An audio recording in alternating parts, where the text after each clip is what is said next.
This is a feller's new to me 1957 Chevrolet 210. Of course it doesn't run, and it's been off the road a minimum of 37 years, and near as we could tell, it needs absolutely everything from bumper to bumper. So I'm gonna do the right thing and try to get it fired up again, moving under its own power and kind of Leah-sure stopping, and then attempt to drive it 150 miles back home. Seems fine. Nope, I don't even think it rolls. It's great, it's perfect.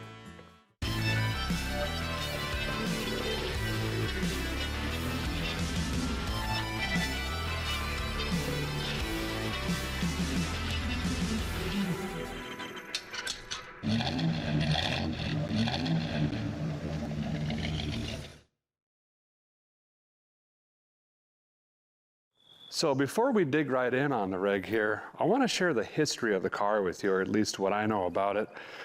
And then we'll talk about vehicle anatomy, and I'm not an expert by any means, but I'll show you a couple tips and tricks how to quickly identify a Tri-5 or a 57 in this case as it's scooting down the road there at a car show or something like that. So the story goes, an old timer had it, and he had dreams of fixing it up, but it ended up just sitting in indoor storage. And we're saying a minimum of 37 years. 3 of the tires match, and the date code's 1988, okay? He unfortunately passed away.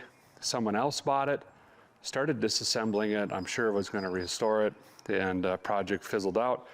Another guy bought it to flip it, and that's who I bought it from. Now, I couldn't work on it at his place, so I have my friend go pick it up for me and drop it in his yard here. So let's talk about the car itself really quick. This is obviously a 4-door, and they call these sedans. A lot of people call them posts.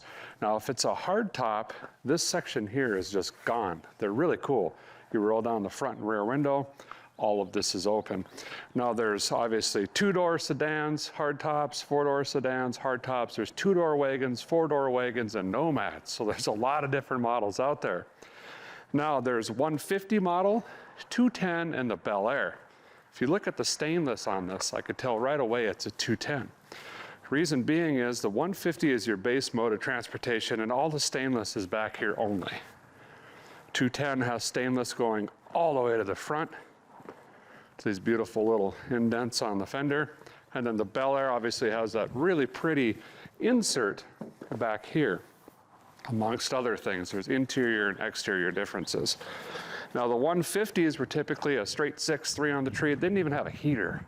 Very base mode transportation. Groceries, church, home, that's it. 210 had some luxury, V8.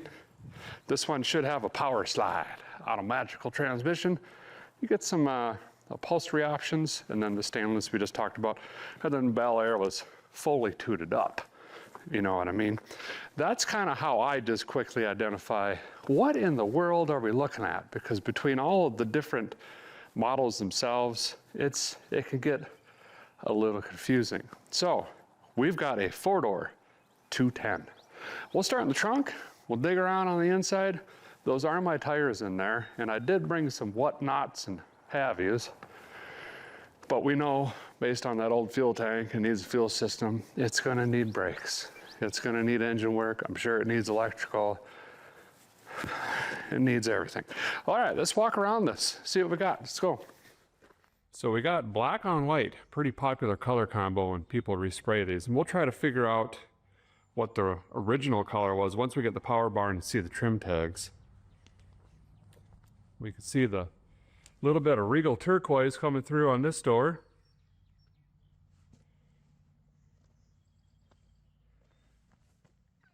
That looks like Neptune green, maybe. So there's some different variations on the car itself, but it could be panel swapped from vehicle to vehicle. Some of that same, it could be that Neptune as well, I'm not really sure. But it could be tricky because the brown oxide primer makes you want to think the car is coral. But we could see that that's not the case. We could scratch it here and there and see what it shows us there, but there's not a lot of rust in this thing.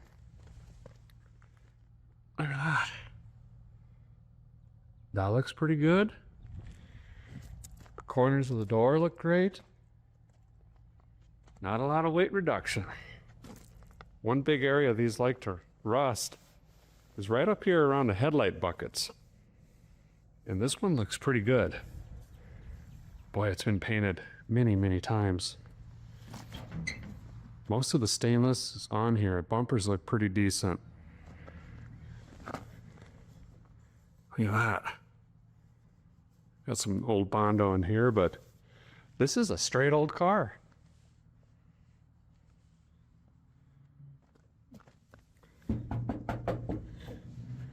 Oh, that looks pretty good. Of course, we don't know what's hiding under this piece that's self-tapered on there, but that's okay. That's okay. Here's those old bias plies. I don't even know what the brand is. They're holding wind though. They're probably tubed, I'm sure. Missing the script back here. Not a big deal. I think we'll do some scratch tests and see, probably do the quarter panels, because the deck lid could be replaced, the doors. See if we can figure out what color this was based on that, and then we'll eventually go look at the trim tag. Glass is pretty decent. Wing window is pretty yucked up. Once they crack, they go. But the front looks pretty decent. Look at that, Elgin Air Force Base. Really old sticker on there. Wiper arms missing. This wing window too, but the side glass is in great shape. Wow.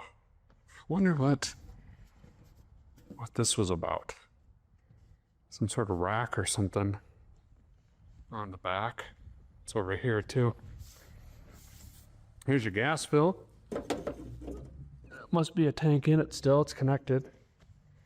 I don't see any stickers or anything back here on the bumper. Huh, pretty cool old car. Well, let's dig in the trunk. I like to start back here, see if we got any engine parts, things like that. We might have some treasures and whatnots. Kind of prepare a guy mentally for how much work we got to do. Boy, I really hate to scratch the paint here, but we're gonna do some automobile archaeology. I'm gonna take my blade and just scrape through the paint. Okay, I'm seeing brown oxide primer, of course. We'll go a little bit farther. And I'm seeing black under that. So it's black, primered, black. What's under the black?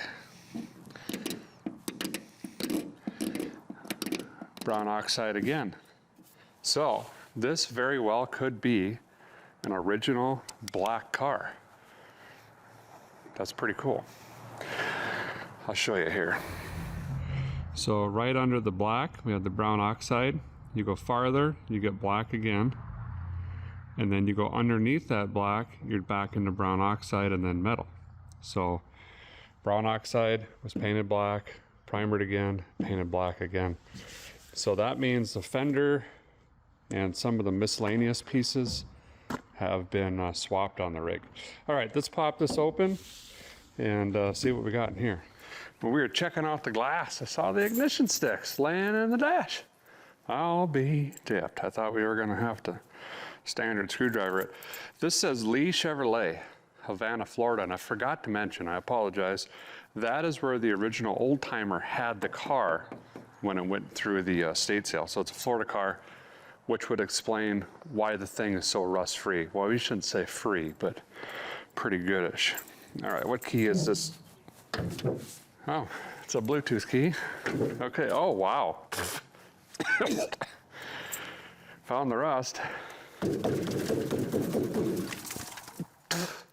Okay, we do have parts. Wow, oh, there's the gas latch.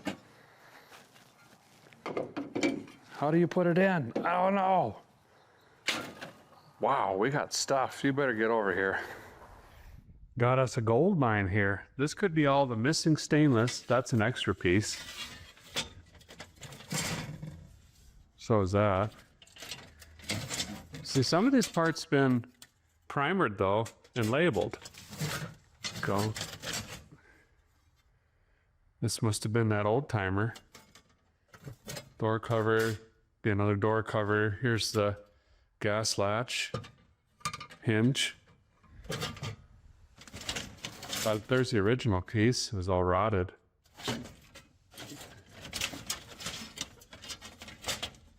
Huh. That's cool. Got door cards. So we must be missing that up there. Sun visorizer. Ooh, window crank springs. Well, we got a whole car here. That's for the hood. Here's some more door covers. A used speedometer. Must not have a speedometer in it. That's a power slide speedometer there. Oh, hey, I think that's the fourth tire that makes it a matching set. Power cushion bias ply. Obviously, it was down on wind, so someone must have throwed a radial on there. Looks like all the window cracks. Every single one of them. Dome lightage. That's inside window surround. But, oh, gas cap. We need that. I am not seeing engine parts, which is a good sign. Very good sign. Wow, the smell is bad, even back here. Whew. Well, let's crack the seal on this bad boy.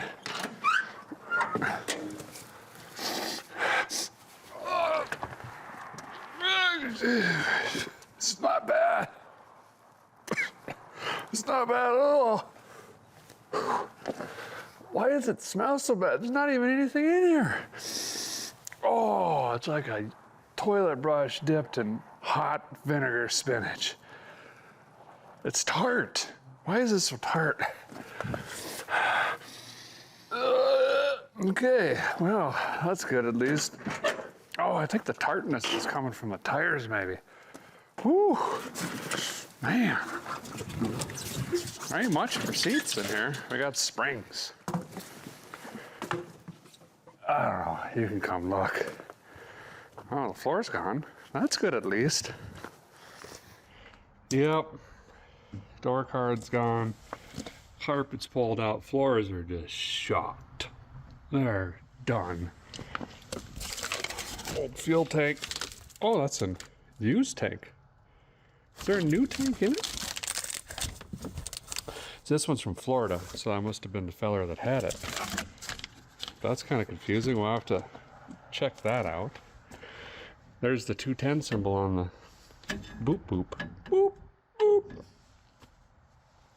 Power slide. It's probably a neutral. There we go. It's got pedals at least. Let's see what the brakes do.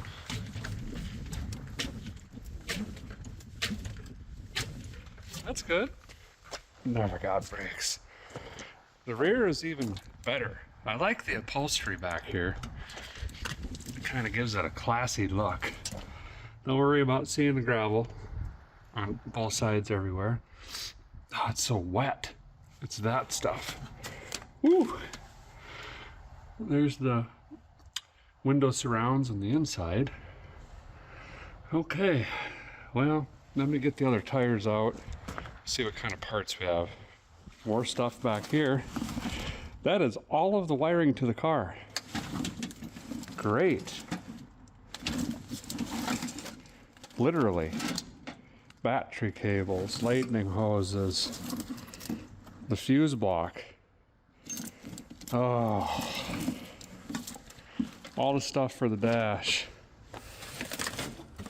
Radio.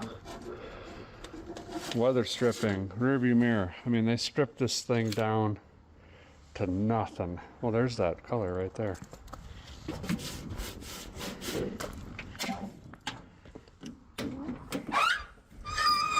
Yeah, see that back door's been swapped.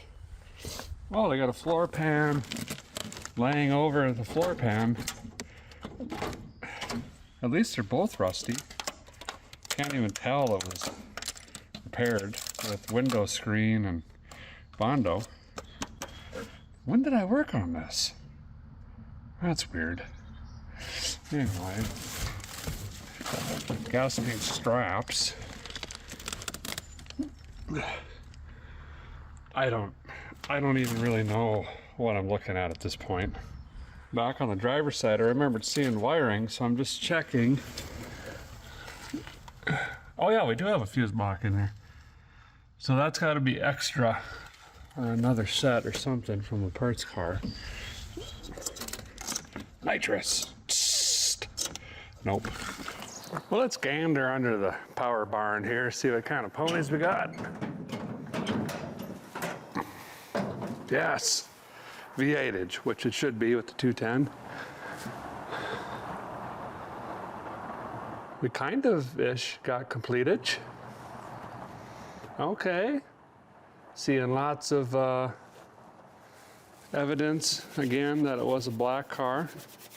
Resprayed black. Ooh, bungee cords. Nice. I'll take those. Oh, I'll take the one. Sweet. Well, get over here and look.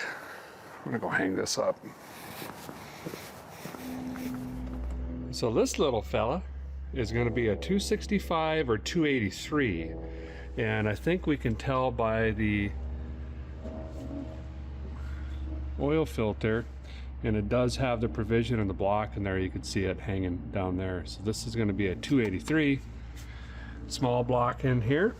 And I was talking about paint. Here we can see the black over black pretty much everywhere in here, all the crevasses and whatnot.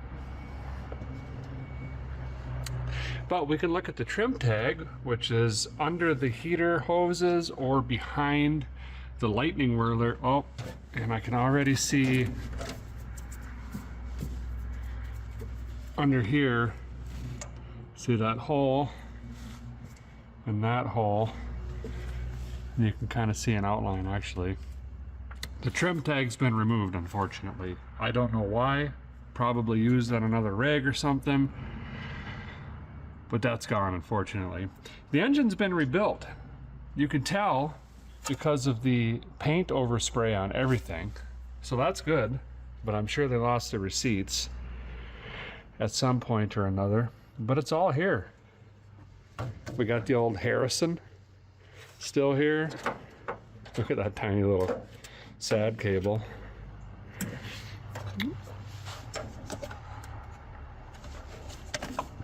Wow, that's not locked up.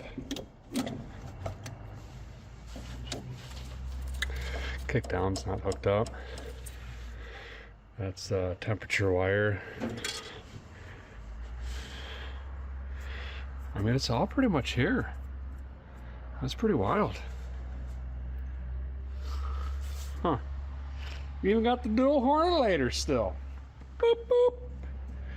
That brings the value up. Nope. I like the keeper out of the manifold 5000 setup here for the heater hoses. Pretty slick unit. I think I saw another heater core laying in the seat back there. Still on points, obviously. We got the old Ford jet fuel make it happen around here. Regulator's been gutted, but it's all there.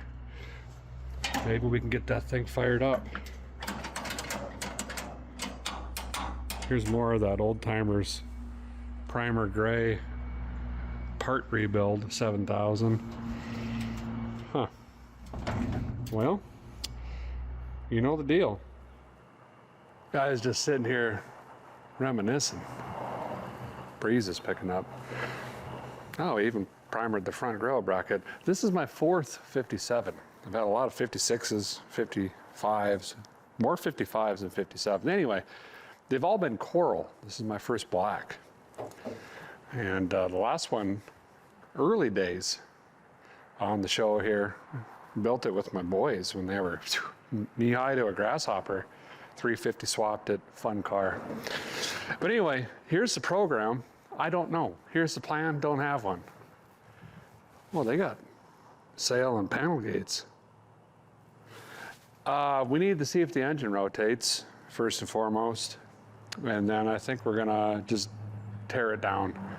If it spins, it's a small block Chevy, it'll run.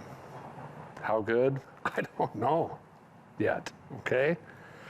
But we'll tear into the ignition, get the sparkulators out, probably soak it down.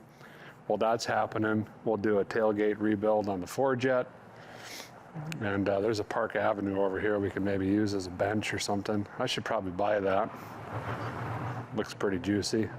Anyway, spark, fuel, compression, valve timing. That's what we're after. Let's hear this thing run before we put any more time into, redoing the brakes. I'm sure it's going to need wheel cylinders, drums, shoes, hardware, master cylinder. We'll break 15 lines, have to do all that. Then we got to put a fuel tank in and run those lines and blippity bloop, and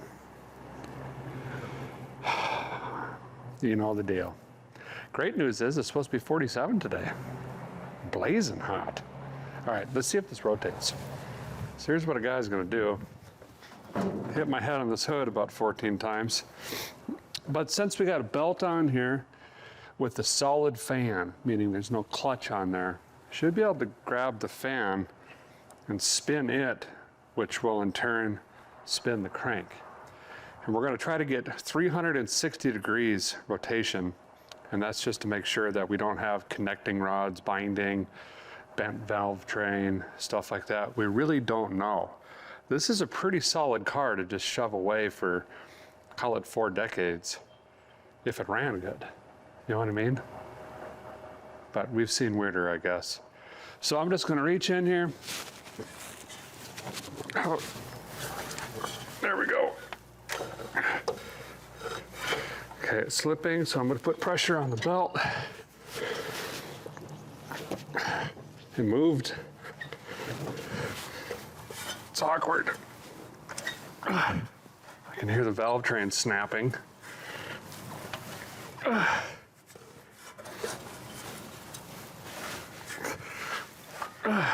It is moving.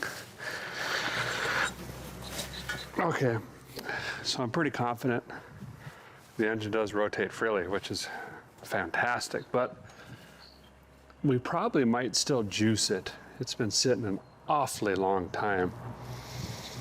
Although I just saw evidence the intake's been off. It's got a cheesy rubber gasket on it. It would have been a cork originally, so someone had the intake off. Huh. The more you know, I guess. So let's just dig in. Let's get the cap off, the rotor, the lightning hoses, get the sparkulators out. Mazel rip the fuel make it happener off as well. Just strip this thing down. We'll try to put it back together. Hear this thing bang off, make some noise. If it's firing on 6, we might make it home. And if not, at least a tavern for onion rings or something. You know what I mean? All right, plan. So here's that rubber gasket. Oh, it's obviously extremely brittle. It's been there forever. But at some point, this intake was taken off. Why? We don't know. Head gaskets? Just an intake swap? Leaking intake gasket? We don't really know. But anyway, I'm gonna tear the ignition apart, like I said, get this off, and then we'll be back to juice it down with something.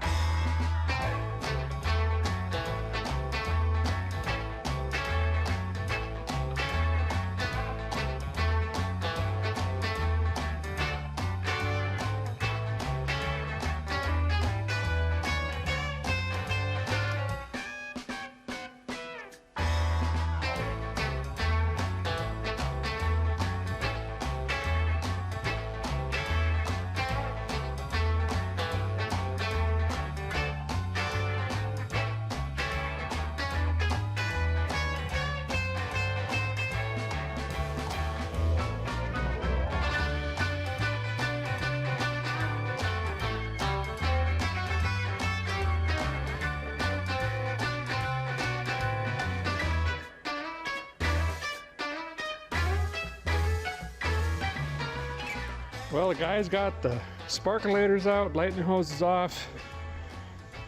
This is all apart. I was just making sure TDC, using the timing mark on the crank there. And these don't look bad, the old AC Delco 45s. That looks pretty good.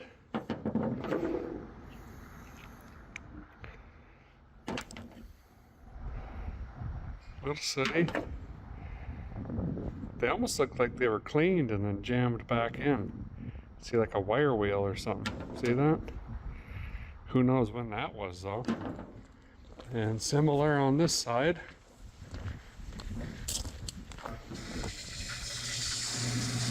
They all look good.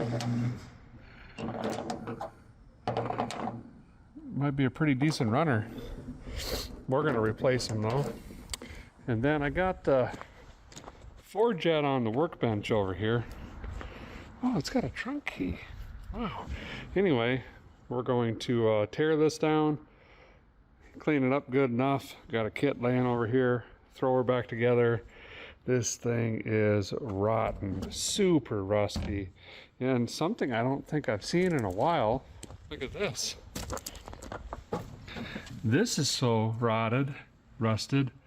There's pinholes in the valve covers. So that'll be interesting if it does fire, how bad it's gonna leak. But let's get the fuel, make it happen, or rebuilt, and then we'll start putting the ignition back in. By the way, I juiced everything up with the WD-40, soaked down the pistons and cylinders. It's floating in there right now. So by the time we go to crank on this thing, it'll have some lubrication, and then the fuel we're going to use to crank it will have some two-stroke oil in it as well to help lubricate everything.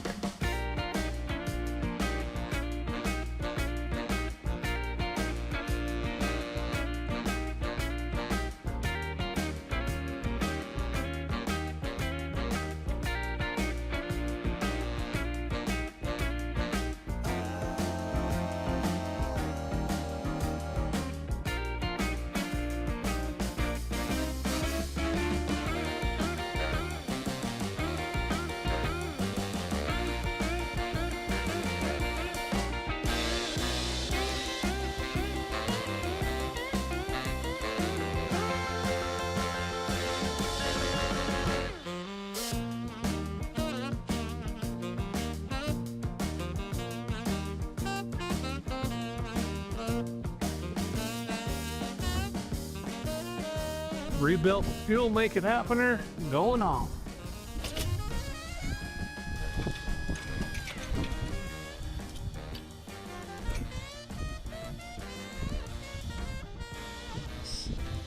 It wasn't terrible dirty, but it still needed cleaned. The old Ford jet. Called that for the obvious reason. It's got 4 jets, 2 primaries, 2 secondaries. This one had 48s in the front, 52s in the back.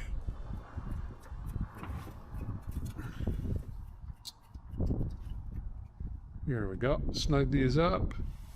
Connect the throttle linkage. We are good.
Well, the guy's got some parts thrown up here. Some of these are necessary. Some of them are kind of preventative. They're going to fail in the short run, most likely anyway. I wanted to show you guys this. This is really cool. This is an old AC R45 sparkulator. This is, the newest this can be is 1974, and that's when AC became AC Delco. So these are very, very old, awesome wide green bands, kind of cool. So we'll put new sparkulators in. We're going to put new condenser, points, ballast resistor, which is right now being bypassed. This is a voltage regulator. I got this super cheap on clearance. It's like $8. We'll throw that in. And then we got some Federal wire set thing. We'll throw that in. And then we've got a cap. The rotor looks fine, but I think we're going to throw all this stuff in first. I'll start with the lightning staffs and then work our way over to the points. We're going to keep the cap and the rotor off, and we'll end up throwing in a battery. I got a new ground cable here to replace this thing. And then once we get a battery in it, we'll see if the starter works, and that turns the engine over, and then we can get in and actually start setting our points and everything like that. A bunch of taking off and putting back in is where we're at right now. I think I'm actually going to start, because we have a bunch of goop in the combustion chamber. Let's start by replacing this, throwing a battery in, seeing if it spins over. I throw all of that extra stuff out before we jam in the new sparkulators. Well, as it went ahead and turned out, I forgot to get a new lightning cube. Worry not, I found one on the ground back here. This thing. Power, force, econo, power. I don't know. Looks terrible. Definitely been through a recycle shop or something. But anywho's and way, let's give it a shot. Oh. Okay, sure. Just gotta replace the sad cable, and we'll get this dead battery hooked up. So if all were to go swimmingly well, this battery's gonna have juice somehow. The key is gonna go in the ignition. The starter's gonna work. And it's gonna twirl this V8 over like you wouldn't believe. But what's most likely gonna happen is the battery's dead, key doesn't fit, and the starter's bad. Okay? Okay. I gotta get these tires off probably pretty soon, or we're gonna get stuck here waiting for a shop to put the new rubber on the wheels. I just started thinking about that. I'd like to hear this run though, but I guess either way we got to get new rubber on it if we're hauling it, towing it, pushing it, whatever it may be. Well, the battery's in. I got to thinking, before we hit the key, I'm going to file these points. Because if these points are going to work, let's save the $2.87, and then I don't have to get it to where it's at right now, where I can rock it back and forth and test for spark. It's already in that position. So trying to maximize production by being maximum lazy is what I'm saying. Get my file in here. There is some white powder coming off, but it's not terrible.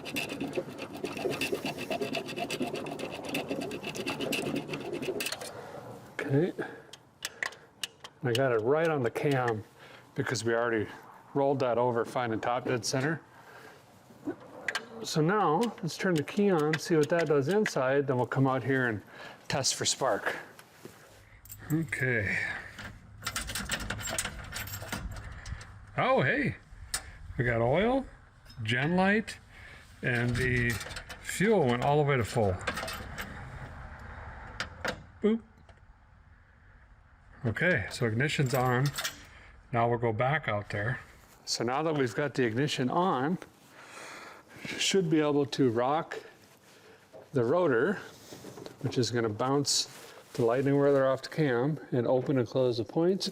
Ouch! Moses sandals do we have, Spark?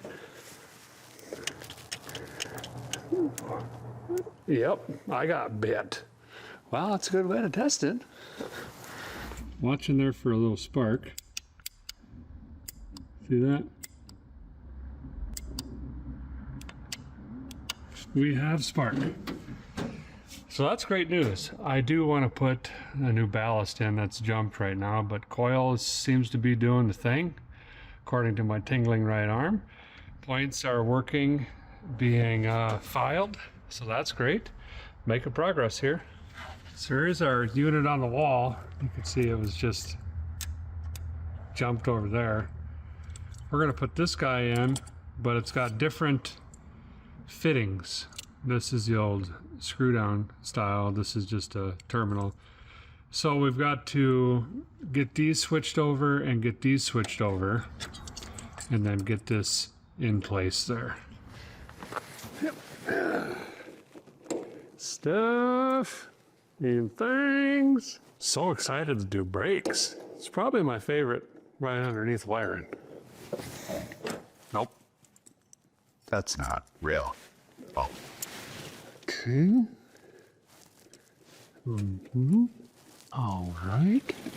Sure. Okay. There we go. Now, we gotta swang these over to a different fit.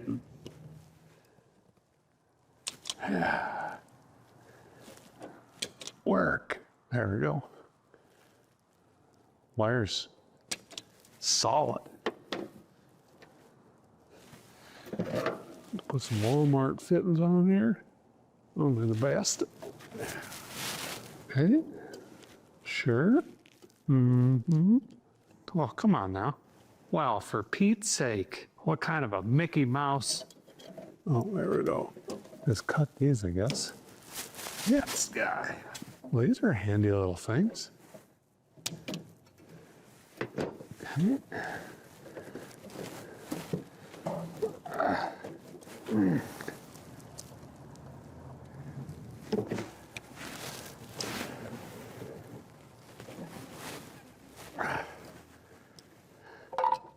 There it goes.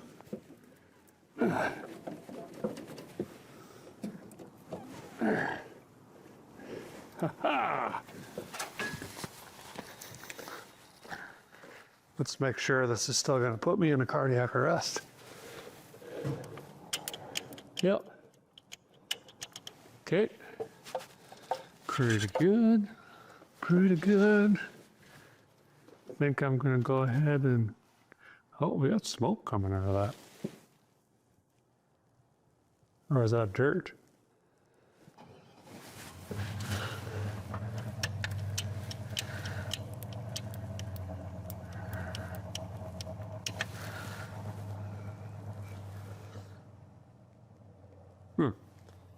Anywho's, gonna go ahead and hook up the temperature sending unit as well. All right, we've got the cap back on, resistors in, fittings changed. Went ahead, since I got the tools out here, put a fitting on the temperature gauge wire. Battery's hot, tightened up. Let's see if it rotates. Testing the key, the ignition switch, the starter, the engine itself, and trying to rid all of the extra juice in the cylinders. Here we go. Yes. Got a gallop. Rotating freely though. I should check the oil, huh? Oh, blacker than my soul, but she's full. Good enough to twirl it around on. All right, we're making some progress here, aren't we? We are. Okay.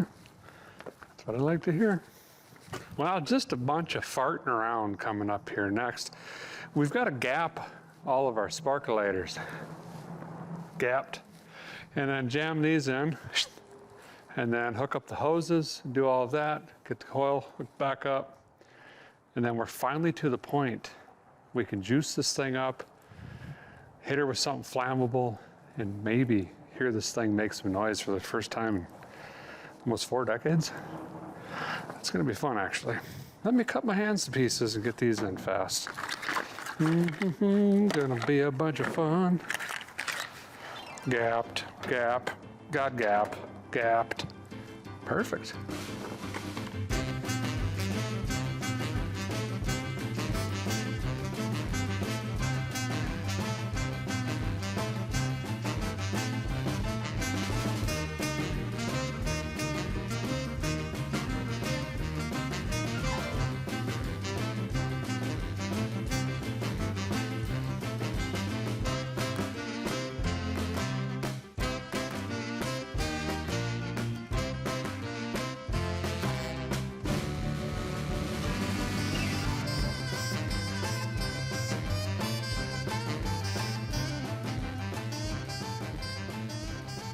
Ignition's all put back together.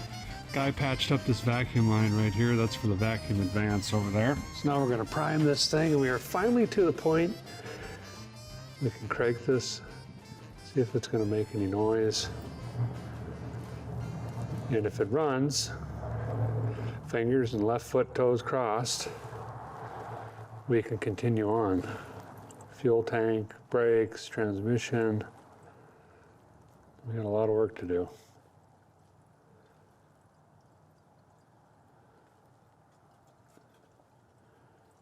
I only need to hear this thing run for like 5 seconds, and I'll be able to build some confidence. Oh, I am flooding it. Way too much fuel. Perfect. Okay. That's in. Battery cable's hot. Okay, let's see what it does.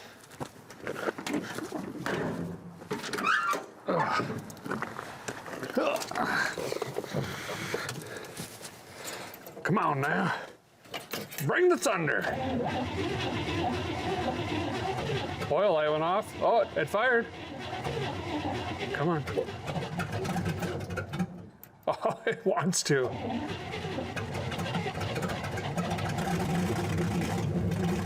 Yes! Yes!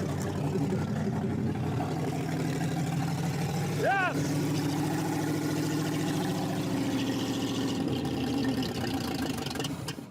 Oh, yes.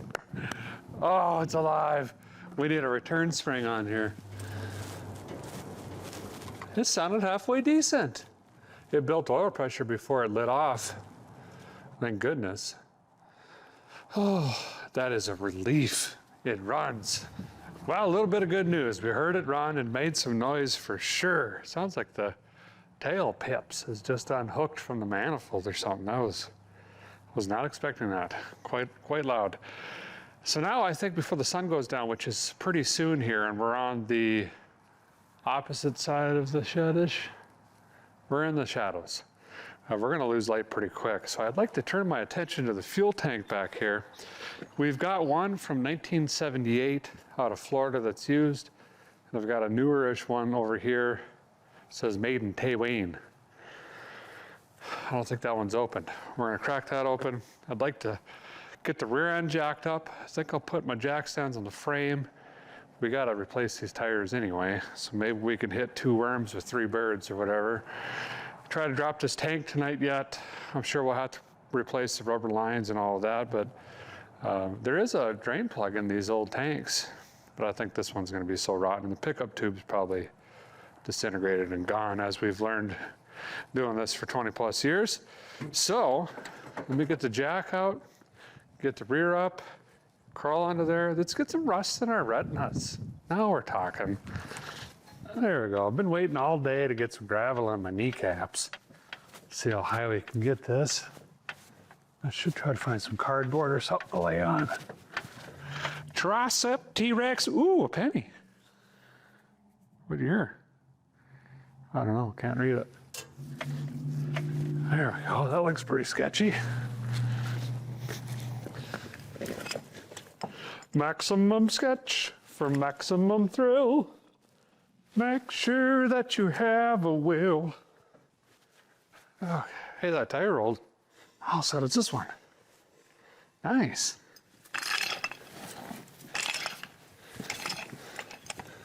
Let's see what this does.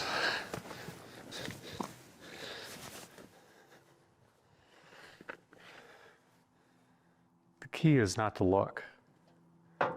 No, that doesn't seem right at all. Nope. Boy, how am I going to do this? I'll figure it out. I need a piece of wood. Found a chunk like a bed liner or something. Getting our first look under here. Gonna say the brakes don't work. That's weird. So now we got to snap everything off here and over there, and you know, just keep snapping. Fuel line, I'm sure, is going to be rotted. But let's start by getting these bolts out, and then I'll figure out what we're going to do for this fuel line, and see if that's going to leak or what's going to go on with that.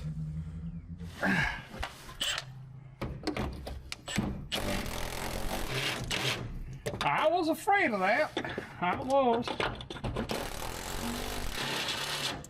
was afraid of that.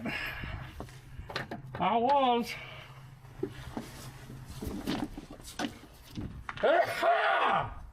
Time for the best tool ever invented.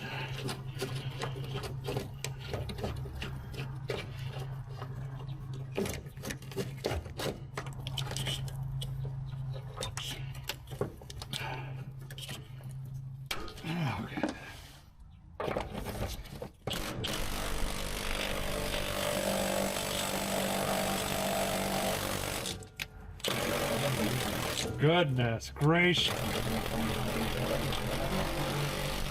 What in the devil?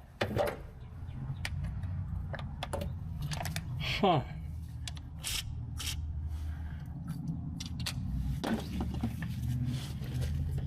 Come on now.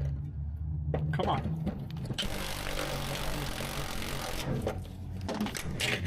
I can't believe it. Well, I guess I got to. I'm looking right at it.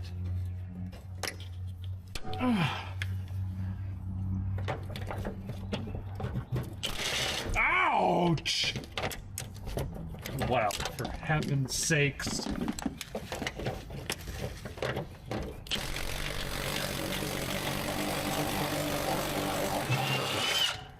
Oh, good. It broke. I'm glad for it. Well, it'll never get fixed.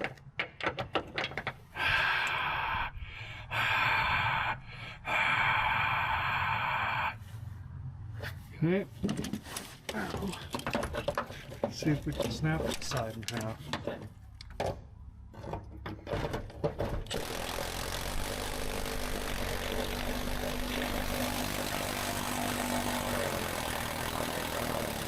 We got one. We got one. She's a smoky. Okay. What you got going on? Okay. Strappage. Complete rotten tank. Tankage. Need a pry barge. Yeah. Yeah. The guy's trying to remember. Is it swoopage or is it slippage then swoopage? I think it slips and swoops. Yep. That was the case. It was the case. I don't know, I think we could have used this tank though. Huh. There might be a hole in this. It's a pinhole. It's hard to see.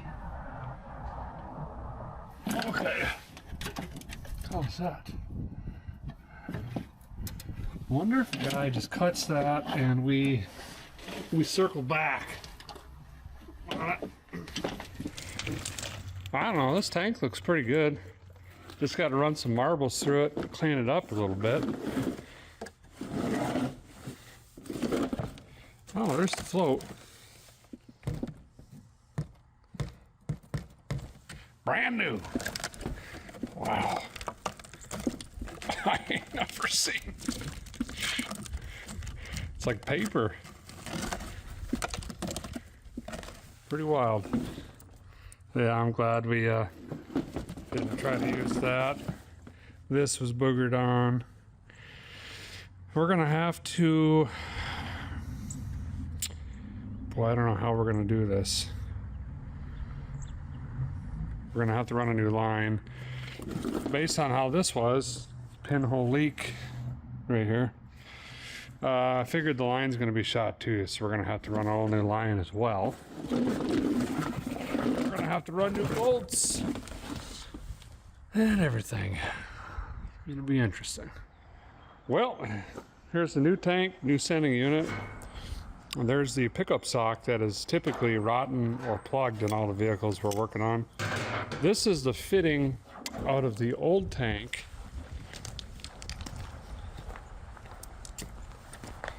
That went right here, but we don't have the right size fitting, and I don't have a flare tool at the moment. I'm gonna have to get one tomorrow for brake lines. I think what I'm gonna do is cut it right here. Zip! And we'll put a 3/8 line on it, and that'll give us some rubber flexibility for serviceability and installation lie. See what I'm saying? Good. So this will go in here.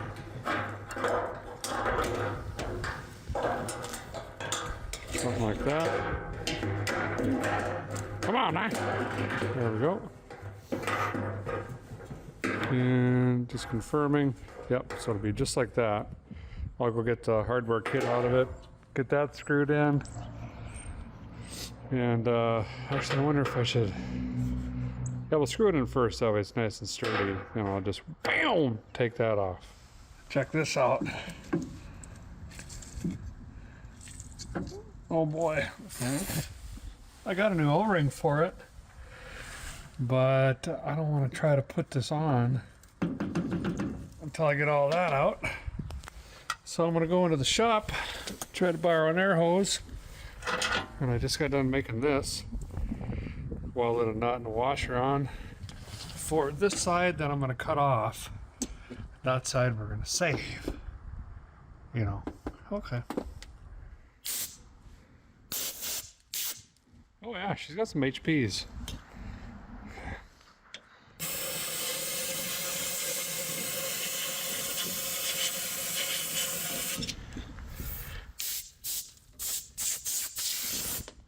Huh.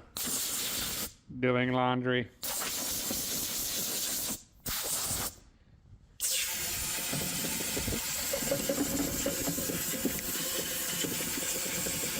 Okay. Ouch. Woo! That's a deep cut. Well, hi. I'm Derek. Okay. Now, this will be a 47-month fight.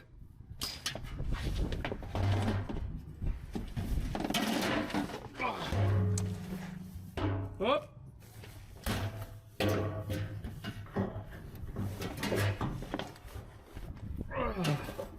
Getting the vent on.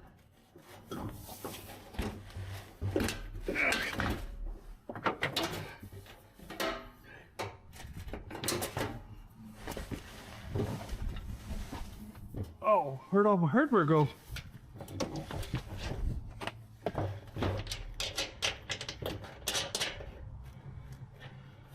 Okay. Let's take a break. Let's reset. Let's reset here. Where are we at? Where's the hardware?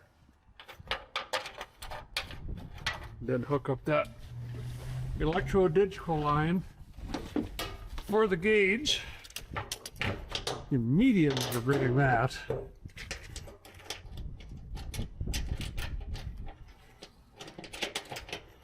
And there's the actual hardware. By the way, I found the actual bolts to the tank after I made my own stuff for 14 months. Yeah, they were in the strap kit, so That was pretty cool. You know, didn't need to do any of that stuff. I knew that. I was just showing you that you can make your own stuff. Okay? That's what I was doing. Got a seat. Seat. There we go. I think it's seated.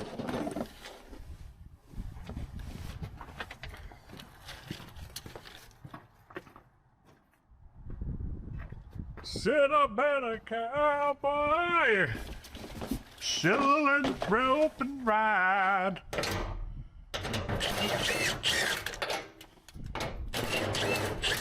Pretty sure I bent the car in half, but tank's in nonetheless. Let's bring that off a little bit. Oh, the bumper was flexing. All right, now look seated. Count is on. Okay. Looking good. Can I reach that? By golly, I think I can.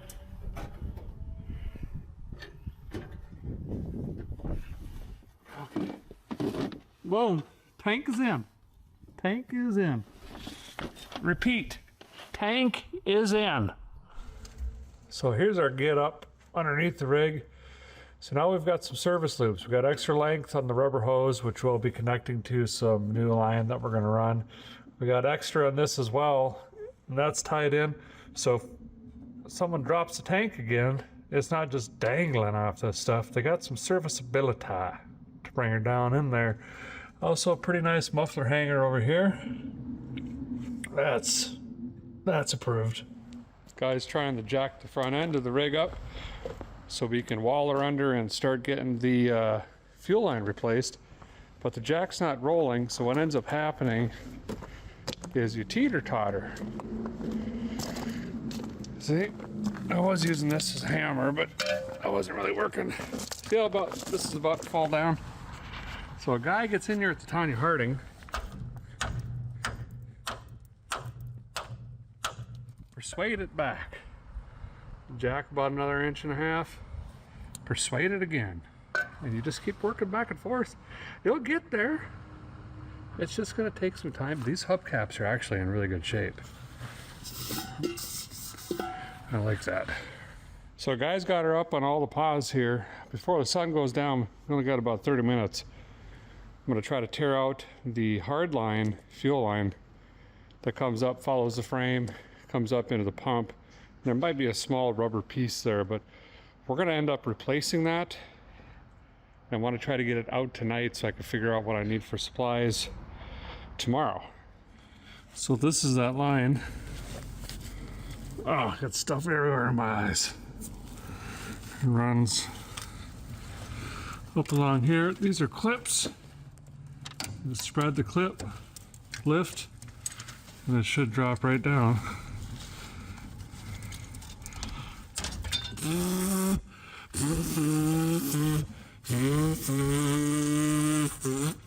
Well, that line is out. Pretty straightforward. Definitely didn't get anything in my eyes or mouth. That's a little frame knock there. So just going to replace this line. You can see it is pretty rotten. I'm sure this would have had pinhole leaks or something in it. Might as well just get her done now, you know? Guy spent some time flushing the fuel line. I've got a small stick on there because it goes to a fitting into a small rubber line right against the cross member and then into the pump, and just really don't want to deal with that. So I've been flushing that, spraying it, letting it backwash, spraying it back and forth. But I think I'm at a good stopping point for tonight. By the time I clean up all my tools, everything like that, pick up all the trash from today, I got stuff everywhere. It is going to be pitch black. But today was great. We figured out what kind of rig we got, did some discovery, went through the ignition, went through the carburetor. We heard it run. We got a fuel tank in it, started our fuel lines. We're moving. We're getting there. But we'll see you guys tomorrow morning bright and early.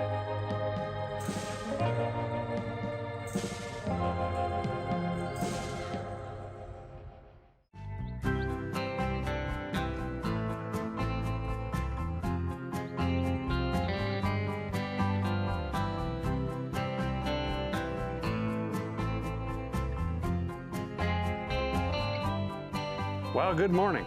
Back on the 57 here. Yesterday was a great day. We heard it run a little bit.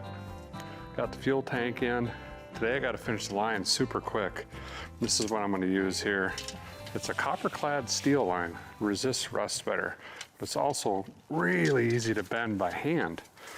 So I'm going to form that up like that one. I talked my buddy Chad, not Chad Good or Chad Great or the other Chad or Chad, but Muffler Chad, into patching up the exhaust, since that's what he does in that building right there. Tomorrow morning early. So we've got to get this running. We got to see if the transmission even shifts. It'll go forward, go backwards machine, and then we got to do complete brakes, lines, wheel cylinders, shoes, probably hardware, drums, master cylinder, bleed it, so we can crawl this thing into the shop tomorrow morning and get it patched up. If all goes well, we'll be on the road right after that. Just gonna, boop, clip this right back in where the other one came out. Well, that's the plan anyway. Guy had to get flaring tools, some brake line, fitting, stuff like that this morning.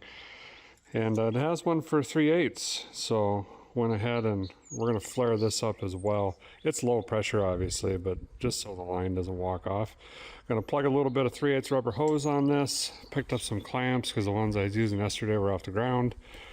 And we'll start in the front, under here. And then I should be able to mold that into the clips. Do the same thing once I figure out the length. I'll cut it with my tubing cutter. I like to use the little guy. Wherever it went, this guy. They're easy to twirl around underneath the rig. See what I'm saying? And then we'll plug in the back. I'm excited to hear this thing run more than 4 seconds. And then we got a bunch of other stuff to do, like change the oil, tune on her a little bit. Need to get a throttle return spring I forgot this morning at the hardware store. Whoops! New fuel line is in. I just happened to cut it at the right length. And we had the exact right amount of rubber hose on here as well. There we go. So fuel tank is done. Let's go up to the fuel make it happener and button up that end. I believe I do want to put a fill tray in here, and because we lost the old school screen filter thing here, the other half of it's gone,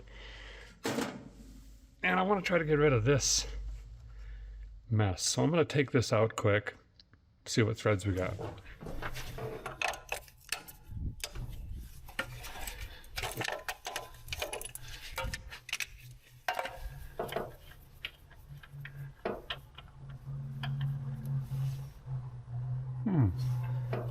I might have something like that actually.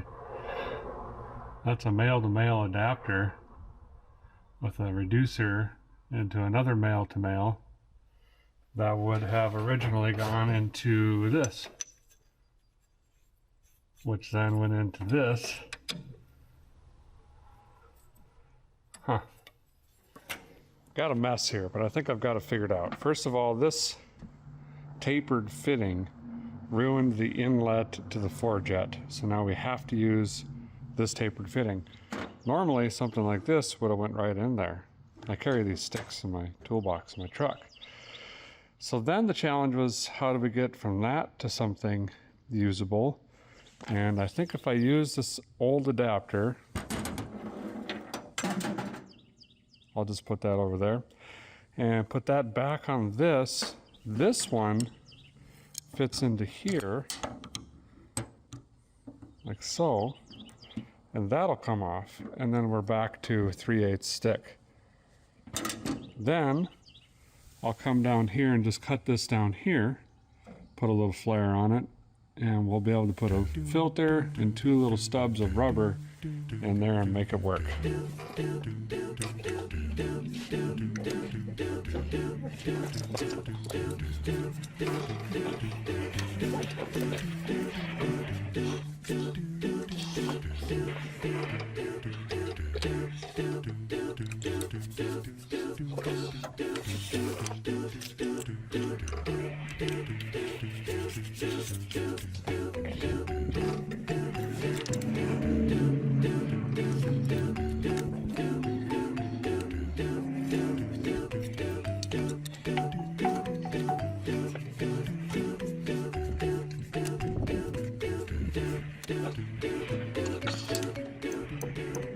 Well, it's time to throw some fuel in this thing. We have a complete fuel system. Problem is, I ain't got a funnelizational. This is floppy. I should have put that cage in there when I had the tank down, but I didn't. These are junk, but I got something that might work here. It's called an Alabama credit card. Right here. I stick one end in here. To the bottom here, shake it. There it goes. Pumping gas. Break the wrist, walk away. As soon as you hear that ball stop bouncing, it's empty. It's about down to here. There's a little bit of a drip happening. I mean, it's not leaking at all. There's a rubber sleeve right here that's a little rotted, I guess, but everything else is going good. Apparently I remembered to tighten the drain plug, so that's good. Well, we got about 8 gallons of North Dakota Gold in there, thanks to Alabama credit card. Now, we're going to prime this up again. We're going to crank on this thing and hope that we can get it to pull fuel from the tank. We might get a little bit of varnish. Whatever sediment and junk is in that fuel pump, and we're hoping the fuel pump actually pumps is the big thing. But if we can get this running, we're going to let it idle. I guess we're going to need some ice cube juice for the water boiler. And head gaskets, rear main, timing cover, all the seals, the intake gaskets. All that stuff's got to come back around, but I would love to just let it sit here and run and idle and feel comfortable and confident about that. We might even jack the back up a little bit, test the shift machine, and then we got my favorite part, brakes. I'm procrastinating for the brakes, basically. Let's crank it. Here we go. Come on now. We don't need full thunder, just some lightning. Speaking of lightning, we need a lightning cube. I knew that. I was just, hopefully this Economart still has juice or whatever that thing is. Finding a lot of good parts in the ground out here. Yep. There we go-ish. Come on. Okay. All right. I think that's the longest it's ran now. Boy, it's loud. Is that open manifold? What's going on? Still not pumping any fuel. Uh-oh. Come on, pump fuel. Goodness gracious.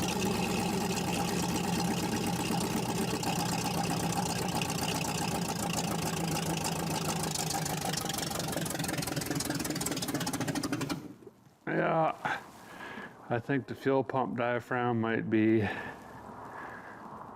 shot. It is loud, but it sounds pretty good. The nice thing about the open exhaust, or whatever is going on here, all the donut gasket's gone, is we can't hear if it doesn't have oil pressure, all the knocking and stuff like that, and the bottom end being shot and no oil pressure and everything. That's great. It's a win-win. Let's try it again.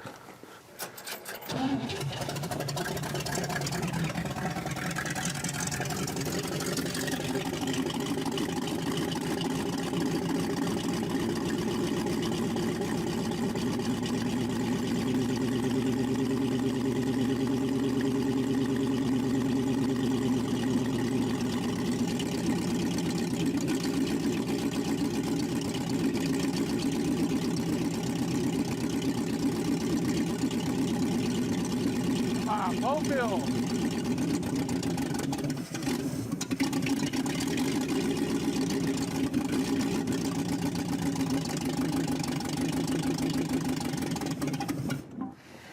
I think we got a bad fuel pump.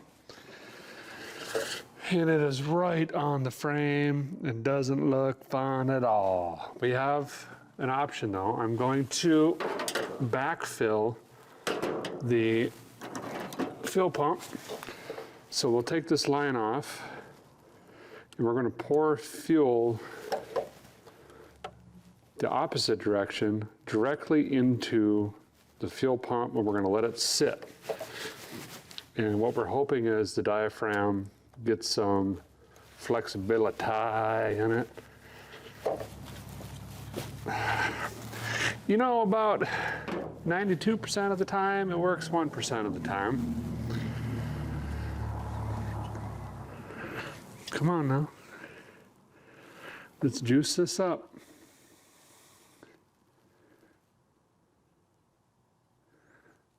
All right, I'll keep working on this. It's gonna take a while.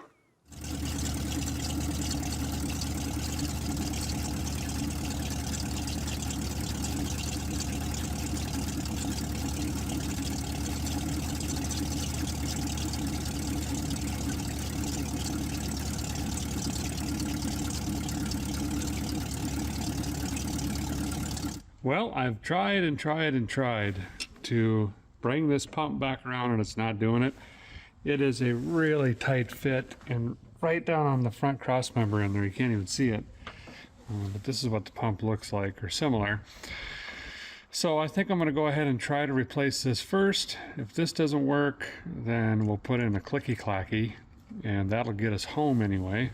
I'm going to have to make some room in here to even get my mitts and arms down. I'm going to have to bust the cooling lines off.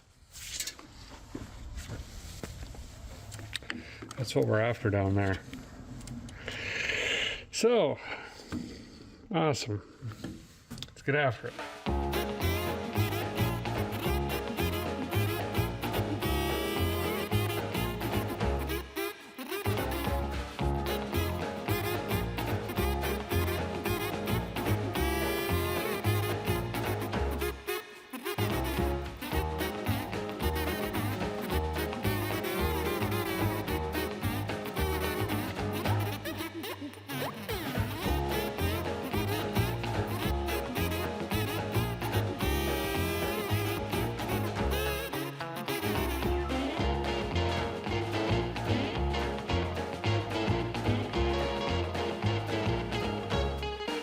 Well, this is pretty bizarre.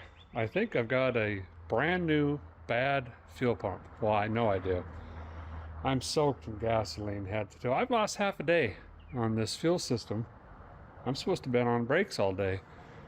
I primed it, backfed it, did everything. It will not pump fuel, and it's a gusher right at the pump.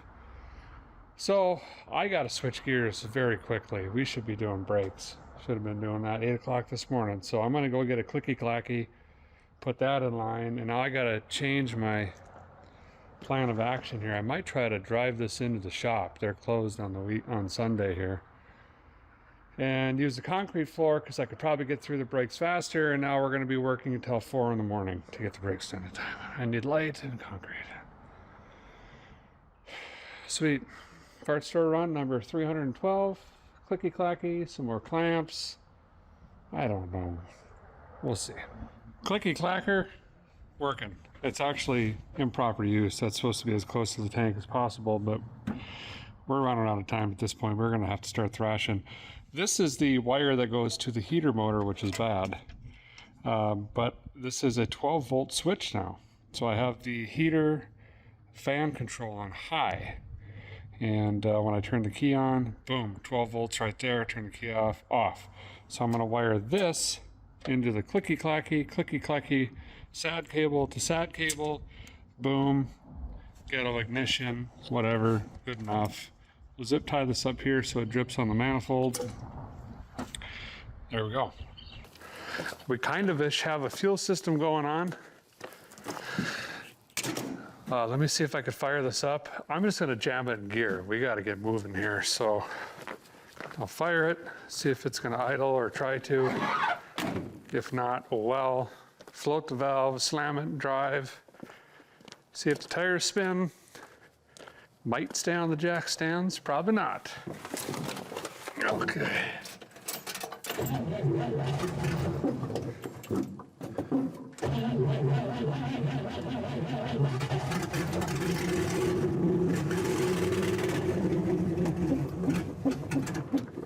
throttle stuck.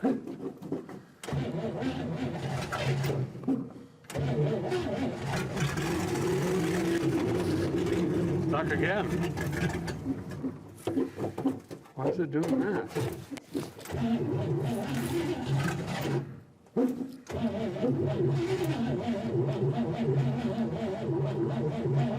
Uh-oh. We might have lost our Econo powerhouse, or whatever that thing is.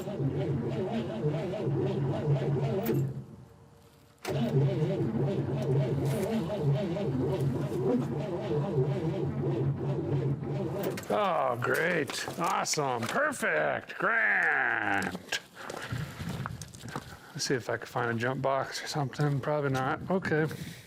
I'm sure this has been dead for 17 months. Why would anyone plug it in, you know?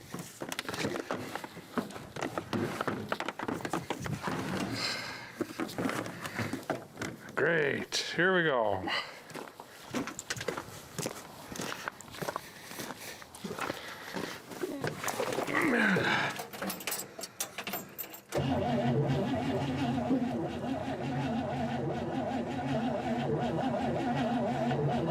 Well, what is going on now?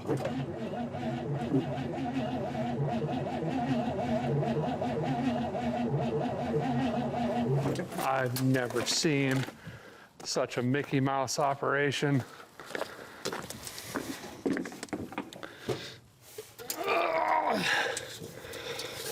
What is this trying to tell me? No fuel. Why? Accelerator pump arm came disconnected. Why? It got stuck in the throttle return spring. Okay, valid point. How about now? Moses, sandals, about lost an eyeball. What is going on today?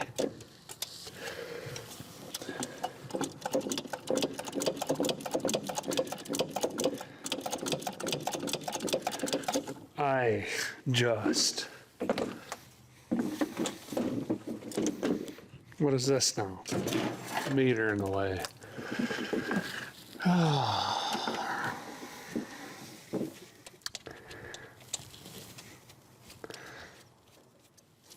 Can't make this stuff. Whoa. Pressure in the system. Lots of it. Gas in my left retina. It needed cleaned though. I think I need to go get a taco and just contemplate. I think that's what needs to happen.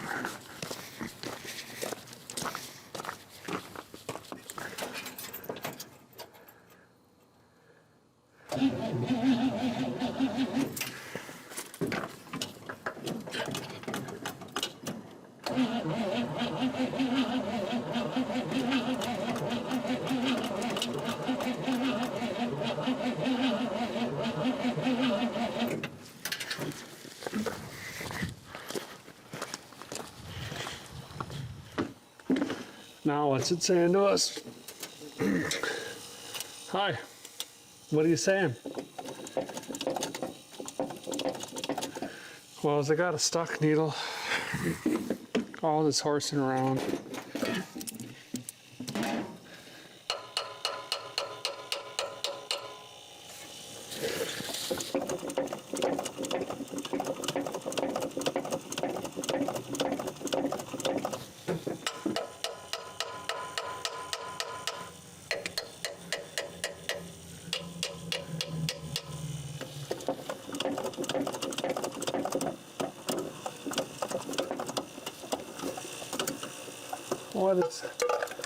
What is going on?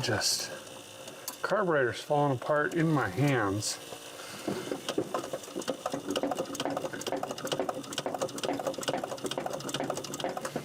Ain't getting fuel. Ain't getting fuel. Yep. The needle is stuck. So looks like we're taking the fuel make it happen our part again.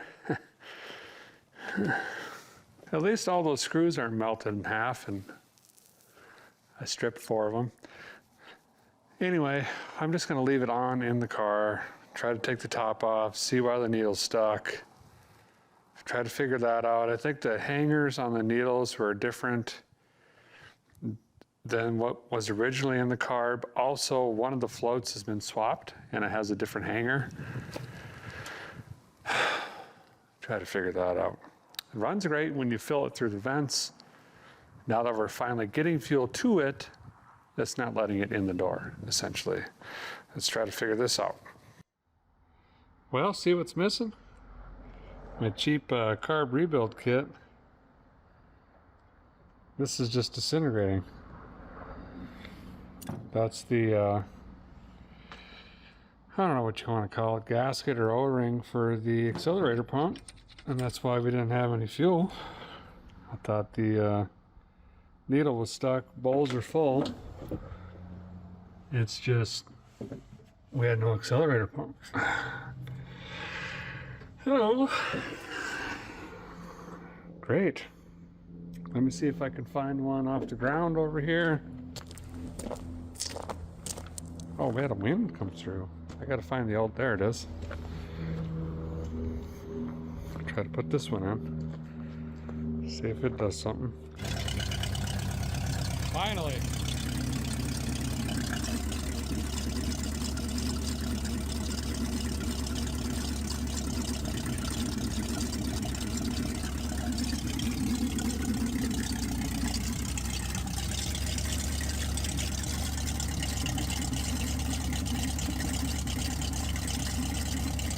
Doesn't sound the greatest, but it's running.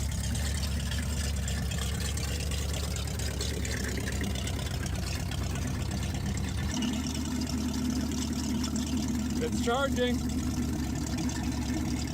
Yeah, that's not running terrible. That's a race cam in here.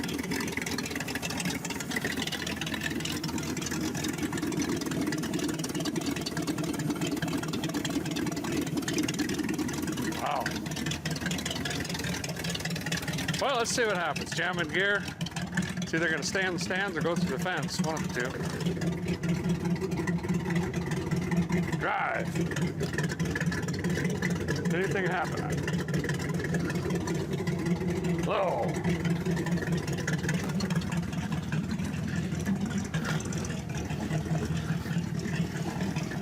Huh. No transmission. This is my surprise face.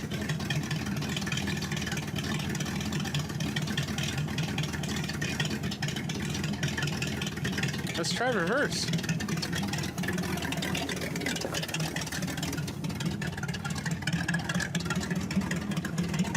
Oh, here we go, big reverse.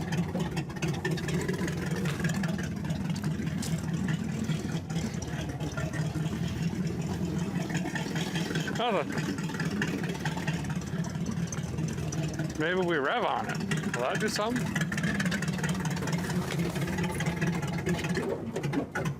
Oh, it just quits.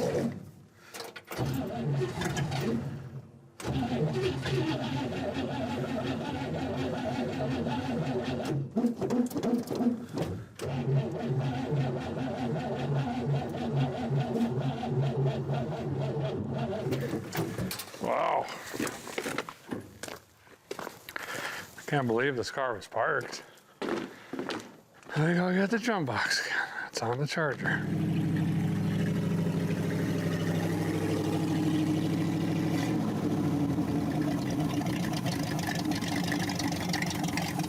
Boy, it does not run good. It's got oil pressure, but it doesn't run good.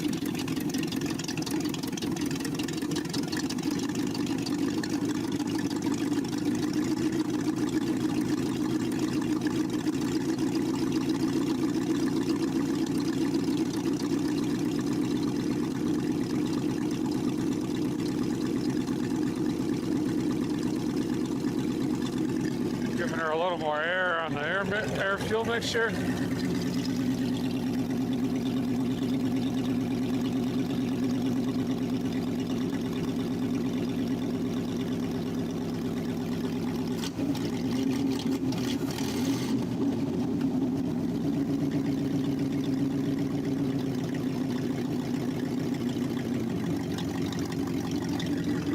sounding better. All right, let's see what the blood stick says. Trying to nurse this transmission back. It's got juice, but it's not doing nothing. I don't know if the pump's bad or... It's weird because it's no reverse, no forward.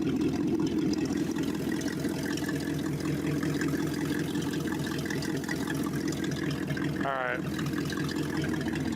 I gotta try to find a funnel. How's our restart now? Pump on.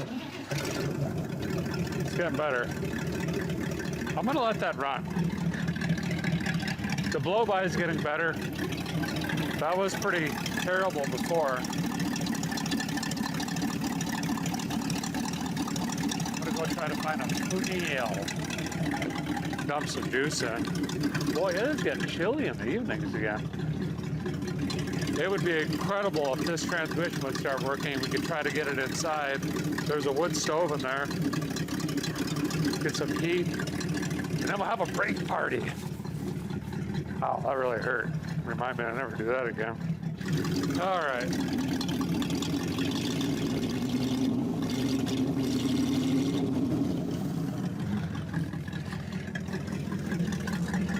Temperature gauge works, that's coming up. Okay, I got a funnel jammed in there. We're gonna do an old hot rod trick. Type S. It's rumored you get a crisper shift out of this stuff, but who knows?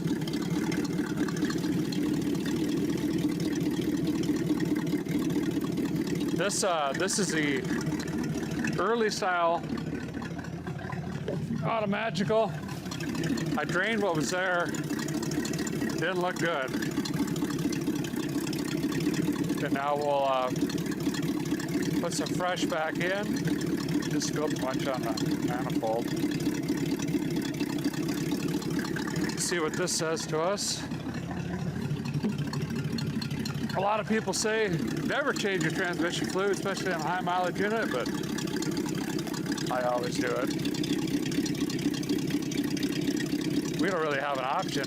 If this doesn't shift, we're done. We could fight through pretty near everything, but no gears. Not much I can do there.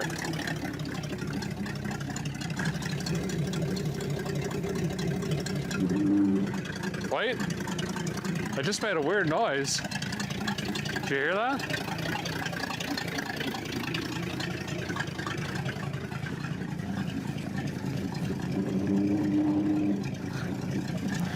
I think it's trying to turn.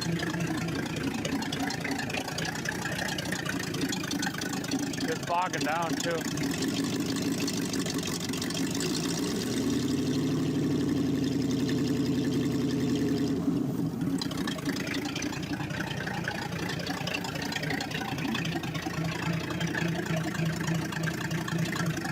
No, false alarm.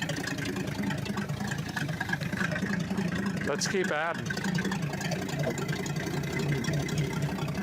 See, it revs up a little bit in park though. So that makes me feel like the pump is working. Might just be a clutch issue. But it's weird that fresh fluid would bring it around.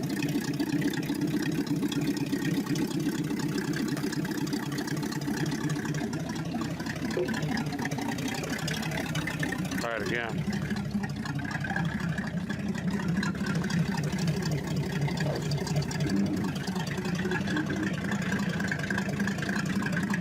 Nothing. Bogs. No turn. I'm gonna let it sit for a few minutes. Could be seals, sticky valves, I don't know. Okay? I do know the sun's going down quick.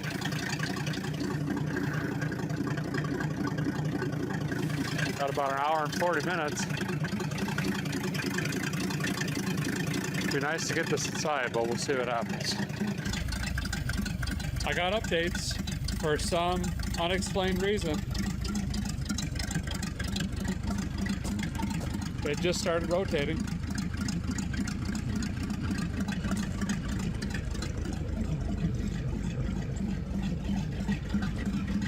Ha! I'll be dead. So now it'll be interesting to see with the weight of the car on the ground, is it actually going to move the car? If the clutches are that bad, it's just going to slip. But if it was just seals or... Uh-oh. Don't worry about that. I hit the key fob in my pocket, shut her down, you know. But anyway, we're making progress. Well, I think it's time. I've adjusted the fuel dampener. I think it's time to set this thing on the ground and see if it'll actually pull itself. And that's going to determine if we keep working on this, go through the brakes and everything else. That's a good sign. Tail lights are stuck on, our brake lights.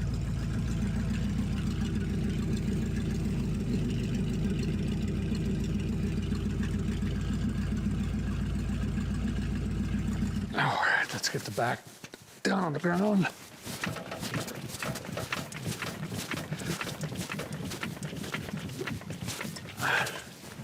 Well, it's going to be a long night. Can a guy get an egg sandwich delivered? How does that work?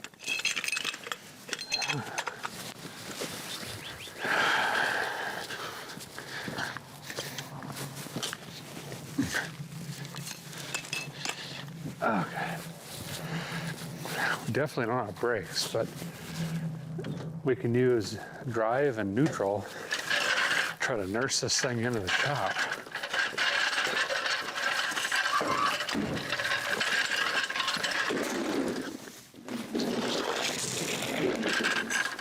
There, mobile hacienda.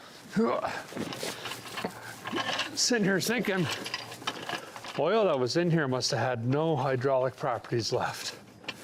Had too much moisture or something. There's really no other explanation.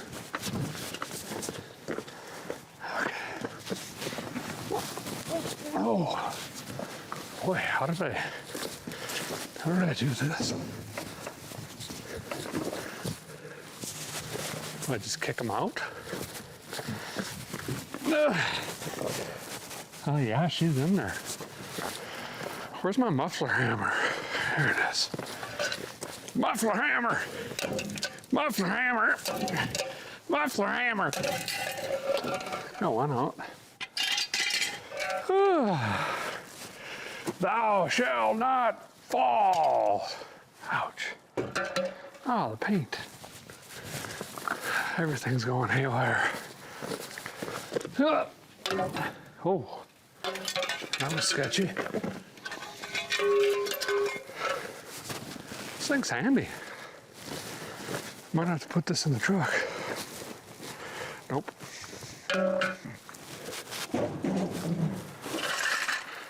Okay. Back down on 3 Bad Buy Supplies. Pretty good band name. Okay. Let's see what Drive tells us on the pause.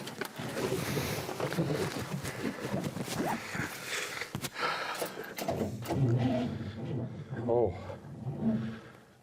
You know, I'm not an expert, but we might need a battery. Apparently this free one off the ground, not good. Believe it or not.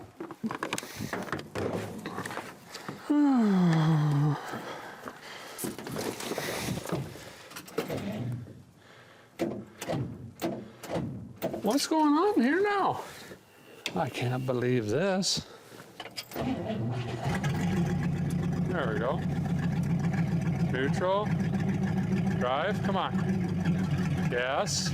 Yes-ish. Pretty good. What's behind me? I own that truck. Let's go. Reverse. Oh, I wish I had a brake pedal. I think we can get into the shop with that. I just gotta close the hood and whatnot. Oh, crisis somewhat averted. Still don't know if we have second gear, if it's gonna slip. Let's try to get it in the shop. Okay, we're gonna come scooting through, swerve around this stuff, try to hit this lift, throw in neutral, and hope that the yellow wheel stops us, or that one. Otherwise, we're taking out a, I don't know what's that, that's a Chevy trunk or something. It shall be interesting. Well, this worked out pretty slick. I gotta be in here anyway for exhaust in 6.5 hours. All right, I'm bringing it around. First time on the road in almost 4 decades. Well, not road, but under its own power. You know what I mean? Carl Edwards Sand. Oh. That's not good so far.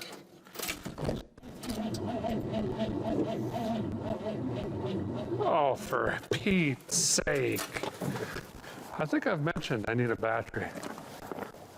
Maybe I should put that on the list. Getting tired. Getting tired, getting tired.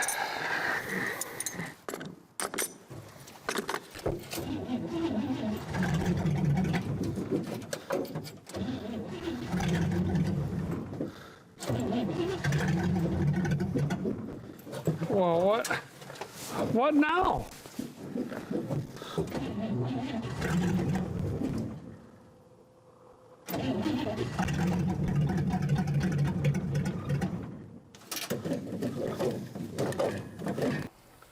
Well, I went to move the car. No surprise here. It's not pulling fuel anymore after I let it sit and idle forever. They're just not designed to do that. They're a pusher, not a puller. So, I guess we'll kill this, try to fill the bowl, and quickly drive it in with fuel in the bowl. It won't work, but we'll try.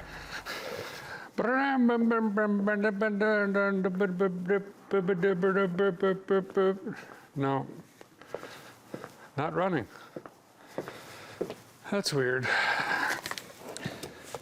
Is one of these 37 batteries laying around here any good? That's my question. 3 volts. That's pretty good. 12. Super start. Of course it's good. All right, go put a battery in. Try it again. Try to use a forklift. It's not stuck. The battery's dead. Charger can't reach it. It's weird. Oh. That's where it was. I don't know. Okay. That's dead. Swap batteries with something else off the floor. Filled the fuel, make it happen here. Got it to run. Now I've got another issue. Second I let off the key, it dies. So our 12 volt ignition source is now shot. So I can get it to crank up, but the second I let go of the key, dead. This might be why those were tied. I don't know if the ballast resistor is cooked or what's going on, but now I got to troubleshoot that. Yeah, I don't know, but I installed my resistor bypass. Just clamped them together there. Gonna let that arc off of the valve cover. All right, attempt 397 to get this into the shed. Guess this can right down here. Oh.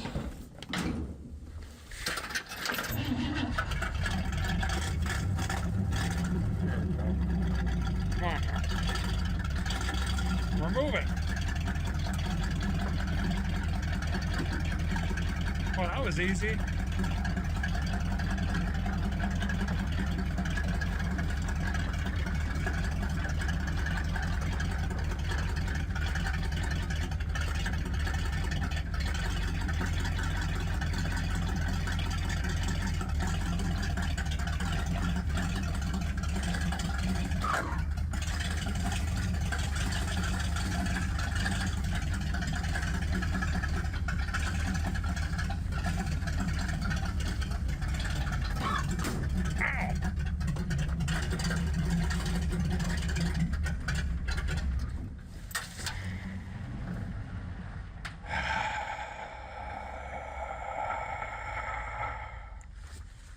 Wish I had a forklift.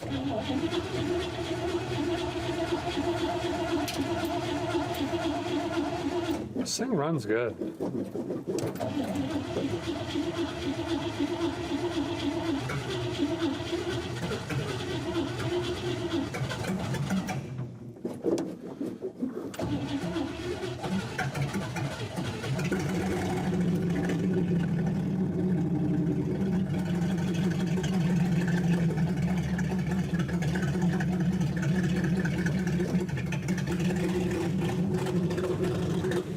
Oh, yeah. Wow. What a rig. So I know this is really going to surprise you, but we need to work on the fuel system again. I pulled out the clicky-clacky up front, put a piece of steel line in. Where this went, now we're going to put this back by the tank where I mentioned previously that's the right place for it to go. Fire it up again, make sure it runs from rerunning before it ran, and then run. And then 14 hours later, approximately, we're going to start on brakes. Pretty good. Pretty good.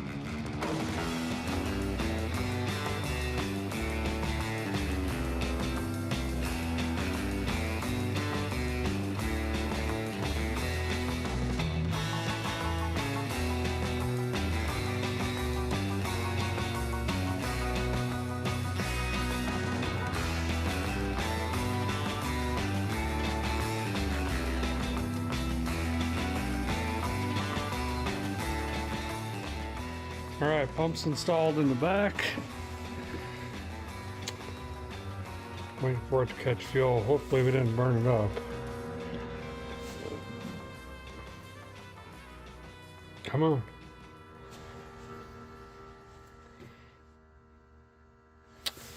Might take a minute.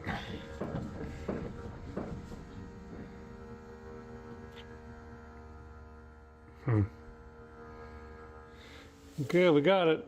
It was airlocked. Should be good to go.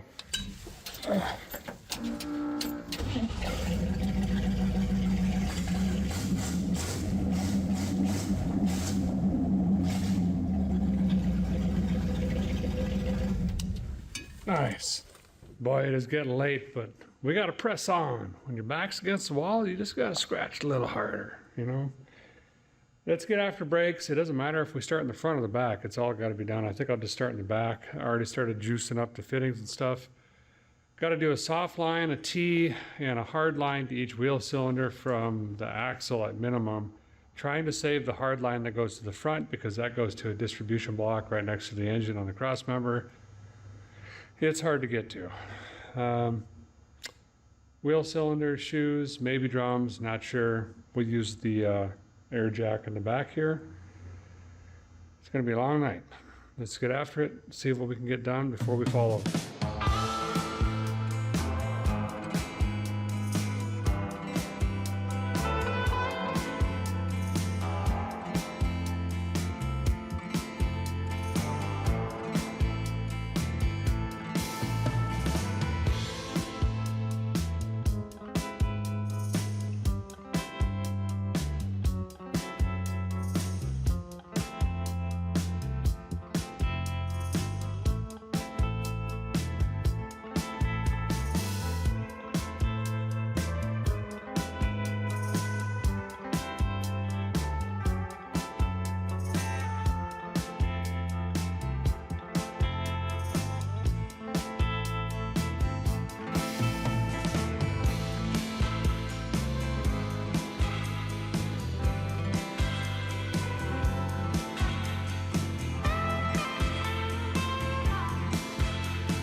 Well, it is very, very late. I'm not even sure what time. It's probably morning, to be honest.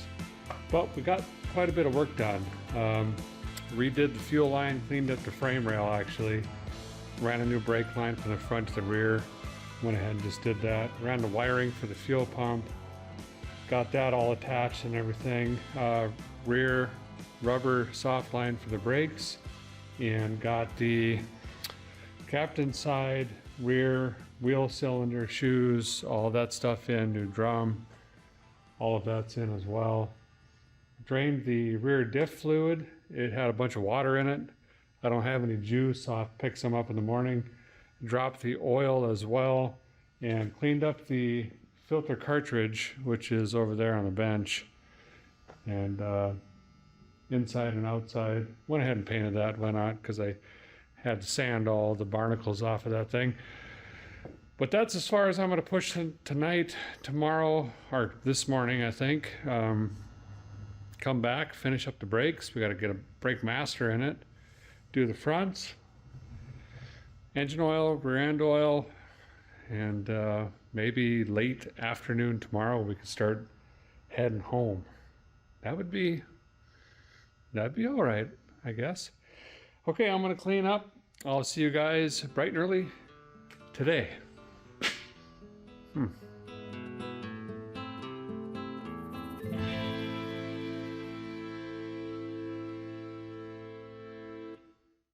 Well, good morning. Just grabbed my coffee, headed to the parts store, get some gear oil.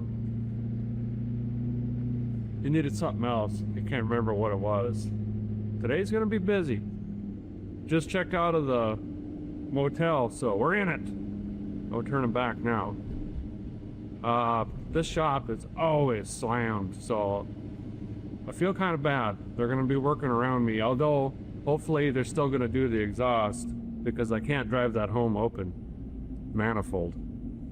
Kind of, you know, after the DeLorean exhaust for 19 days, whatever that was, I'm kind of liking quieter stuff, gotta be honest, you know. But anyway, I'm gonna have to work around them. We've still got obviously rear diff, oil, and knock that stuff out really fast. And then get to work on the brakes, probably finish the rear up first. I also got to run tires to a tire shop today. They'll be open. It's going to be a madhouse, but we'll try to get her done, at least get the car back outside, maybe go for a test drive. I'm assuming with all the rigmarole, whatnot, pony and horse show, whatever they call them, cat and duck runway stuff. It'll be I'm guessing 2 to 4 p.m. Let's see. Well, here's what we got for tires. What are they called? Vercalis Classic or something. I don't know. It was the cheapest I could find on the AOL. Okay? And I think for some reason I'm gonna go with white wall out. We'll see. I've got a vision for this car, and that might do us right. So I'm gonna throw 2 in at a time. Those guys are in there contemplating over the exhaust. We've got studs broken. They look like a mahogany toothpick from the 1930s. It's not good. But there is a set of shorty headers here off an engine run stand. So if we have to, we can maybe flip it over to headers. I'm not sure. I'm gonna let them do the brain power stuff, and I'm just gonna go get some tires mounted. There's a place down here, I think they take credit cards or crack. All I got's a credit card though, so guess we'll do that. Back at the shop, we got fuel leak happened last night, started leaking. We've had nothing but bad parts. Well, we had bad fuel pump, bad ballast resistor, bad accelerator pump. We had a bad seal on this. We got some aviation stuff on there now, and it's empty for exhaust. I'm gonna go ahead and fill the rear up. Here's something you could do to save some money. This stuff's great, squeezy bag, genius, but it's $20, right? This one's $9. Squeeze this in, put this in this, keep going, and then you don't have to play that game. So I'm gonna fill this up quick. Donnie's up there working hard, getting ready to put some exhaust on this thing. We've got to slide the brake line around. The factory position isn't going to work. I didn't think about it because these normally came with single exhaust. Well, if we're running dual, we got to get that up out of the way there so they can snip a pipe through.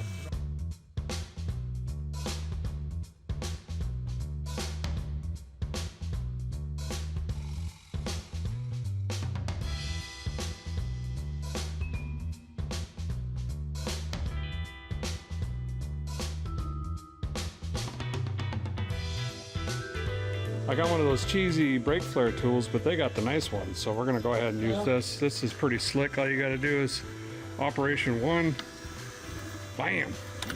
Then go operation 2, bam. Open this up. Perfect flare. I should have brought mine, but I forgot. And my hand was busted. Chad's got the front done over here. Now I can get the front lifted, start on brakes. We got a customer car in this morning. He's over here gonna redo this exhaust. Someone put a kit or something on it, and it's, you know. Goodbye. These guys do hot rods all day. Nice Chevy, 70. This is wild. Look how much oil has leaked over the years. This is inches thick. Got to get all this cleaned up so I can even get to the fitting here. This line completely rotted. And we'll get this off. Take a look at the bearings while we're in here. Do all the brakes. Something worth mentioning before I forget. I believe this is 265 because of the spin-on canister style oil filter. Tried to convert this to a canister spin-on. This one has a big bolt that goes up the center. The other one just spins on, but the block isn't provisioned for it, so it won't work. But that's, I think, worth noting. I think that's an easy way to tell 265 versus 283 is the oil filter, other than obviously the internals.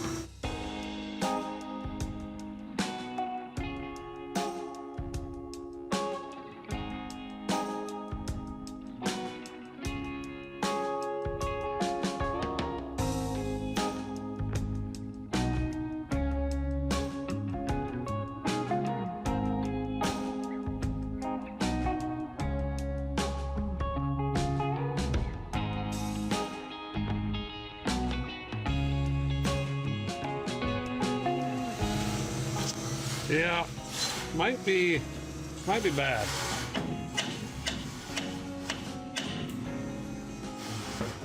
The bottom ball joint's also bad, but we're gonna pretend I didn't see that either.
Here's the worst two shoes.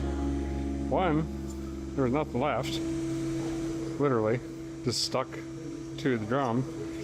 And this one was just rotted all the way through. Sitting's just hard on these rigs. Chad's just about done with the exhaust. The nicest thing on the car. Now, decided to go true duals. Nice. And old school glass packs. Look at those bends. Gotta learn how to do that. Nice double wall stainless tips. So once we get that back down, I can go and put the master cylinder in, put the engine oil in before I forget, top off the coolant. I'll have these guys help me bleed the brakes. We'll just do it the old school way while I got help. And see if what we got going on. How many leaks is the question. But now we have all new line, 100% new brakes, literally, other than the spring hardware. And then we got to put fuel back in it because we drained that to fix the leaking O-ring. And then I guess it's test drive time, but we're getting late into the afternoon again. I was hoping to be on the road right now. I estimated this morning. Didn't happen, but that's okay. I'm excited to roll it off, hit the brake pedal, have brakes, tootle it around a little bit here soon. Fan sent me these lights. Chad's helping. What are they called? I don't even know what these are. United Pacific. But they have a GM adapter uni, so the driver's built in. Pretty slick. And Donnie crawled under the dash and bent the tab or did something in there. He said, give me a vice grip. Now they work. And I had lenses show up from the parts store. Look at that. Brand new 1957 taillight lenses. A right and a left. So we should have brake lights. I think they got the running lights on right, yeah. No blinkers or anything, but that's okay. And I am working on the brake master cylinder currently. We're gonna have to figure out how to go from this fitting, ouch, it's really hot because I just had a torch on it for a while, to a 3/16. And the new one doesn't have a front inlet, it has a side or a bottom.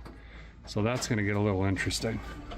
So normally a guy bench bleeds these just right in the rig and skip a step instead of having to do this and then take it off and put it in the car. But we're gonna go ahead and do it this way because I gotta get the line installed and then work it to the firewall.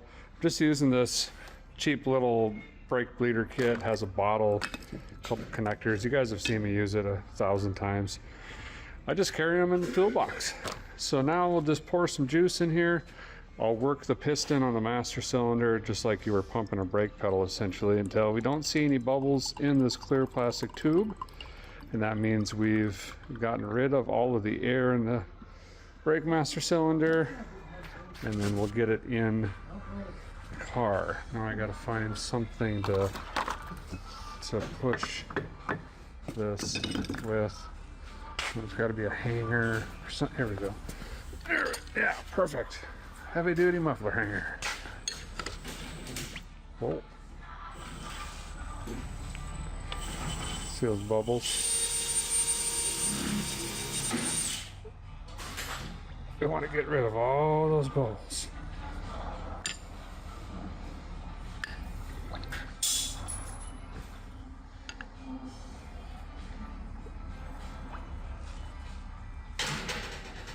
And essentially when you're bleeding your brakes, say you're cracking a back master cylinder, this is what the inside of your steel line looks like. You just can't see it. Oh, yeah. I hear the guys running self-tappers in the front headlight over there, so that's a good sign. Well, our parts luck continues on the 57. I don't know if it's cursed or what's going on, but every new part we've tried to put on the thing has been bad. And so is this master cylinder. The seal on the piston is shot. I've been spraying brake cleaner and using a rag just to verify, but if I push this piston in and let it come out, it brings brake fluid with it. And that is not supposed to be happening. So this would bleed off and leak through the backside, and we'd eventually lose pressure. Thankfully, I bought a second one because I didn't know what the setup was going to be. So we'll throw this other no-name thing in. and see what this one does. Wow, it sounds so much better. Look at these LED lights. Can't even tell.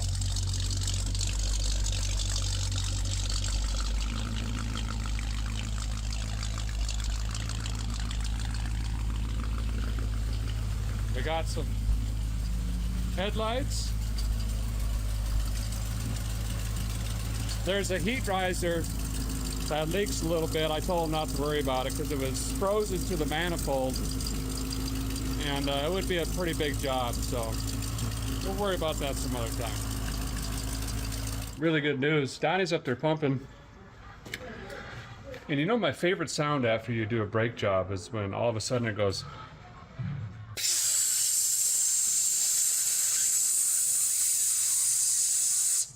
And then you have no brakes.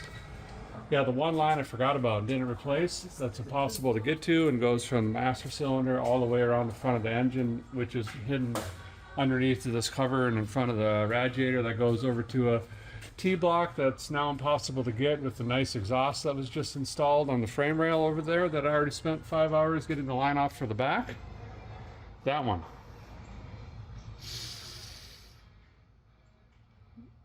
So I don't know if we're leaving here pretty quick. This might take a while. Let me look at it. That's trans cooler. I saw it spraying way up there. I gotta figure out where it is.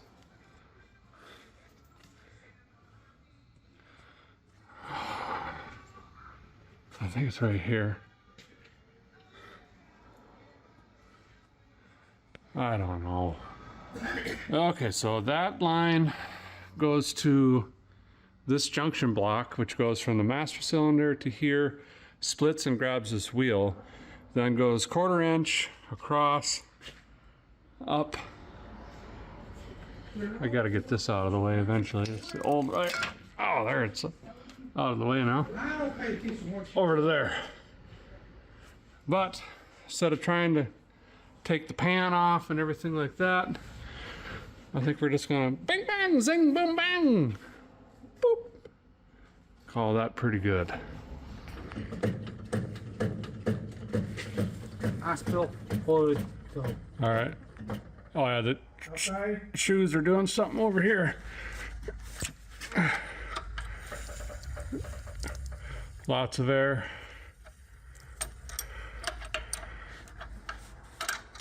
Yep, go ahead.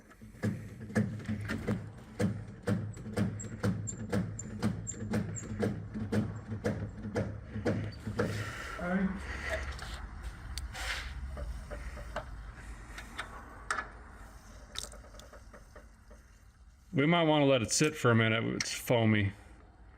I think we aerated the crap out of it.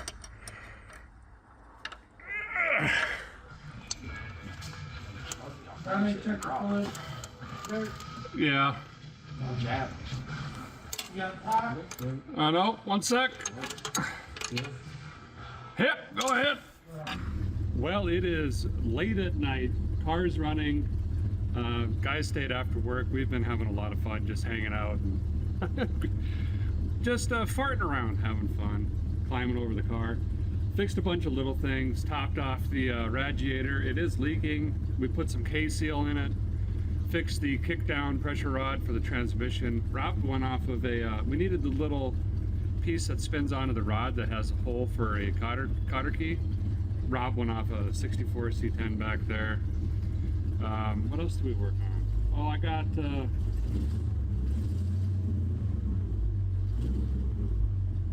carb a little bit more dialed, got the return spring fixed so it doesn't fly off.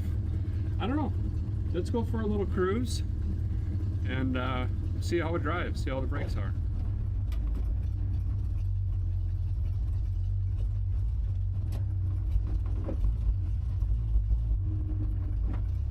Barely moves, so that's good.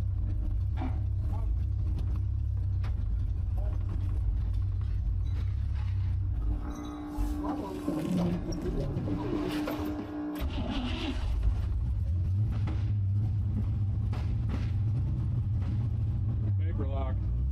Paper lock.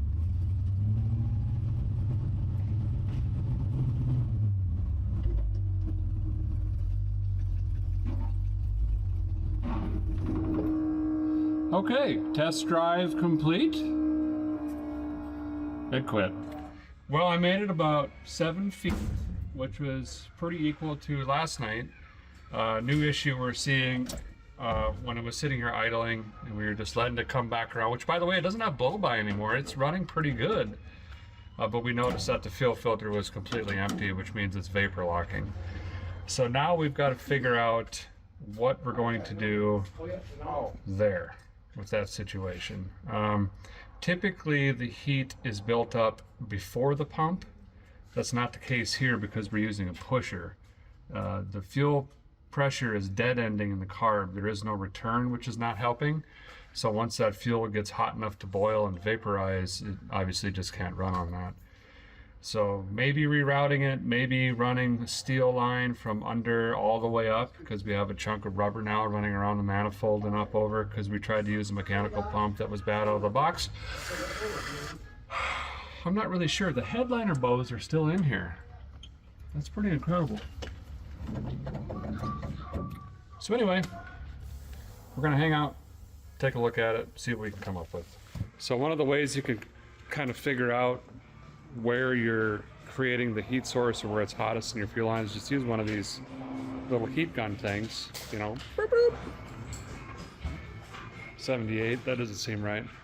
Anyway, we track this around and it's hottest right after the filter, post filter before the carb, which also makes sense because the fuel doesn't have anywhere to go. So once it dead ends, all the heat starts building up there. We're gonna wrap it with some heat shrink, try to insulate it and see if it's ingress or egress of heat. And if that doesn't work, we're gonna run a little bit more. We'll lift the car and use this and go down the fuel line to the back towards the pump and see if it's getting hot back there or anywhere else.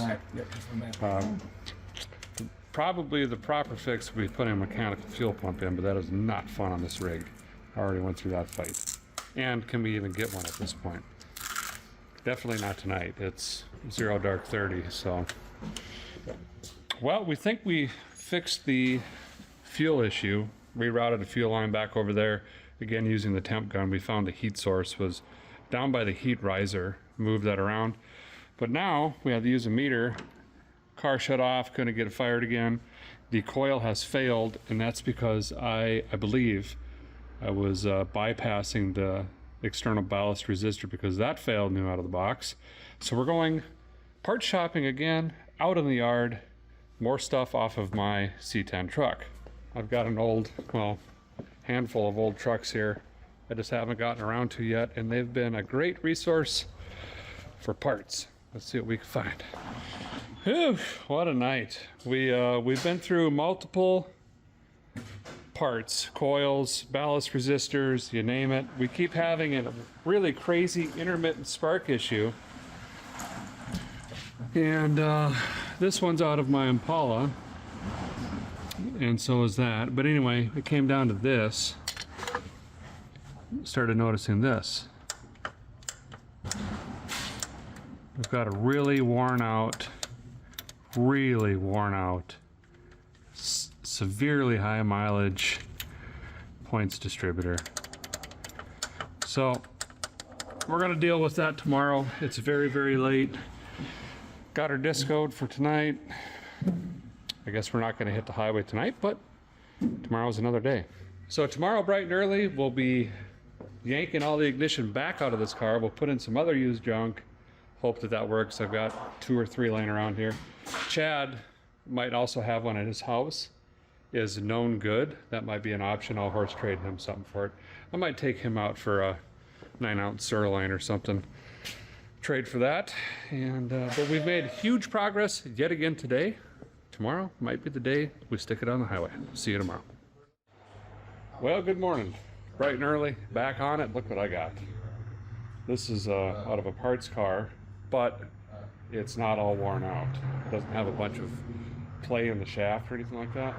So I'm gonna wire wheel this, clean it up, put new points in it, check the cap or the rotor, put the new cap from the other one on this, yank that one out, stab this one in.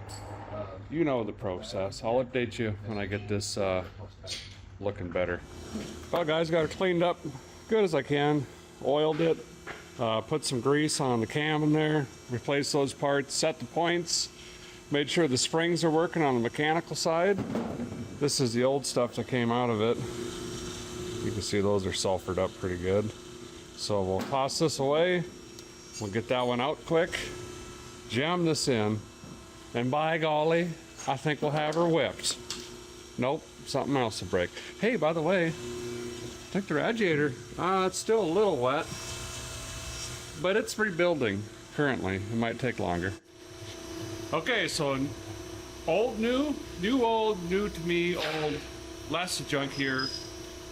Distributor in, lightning whirler. Reuse the cap and rotor, new points, adjusted. Factory's hot, we'll fire it up, and then we will throw a timing light on it. And we're gonna let this run again. We never confirmed we fixed our fuel vapor issue because we started having ignition issues. So here we go.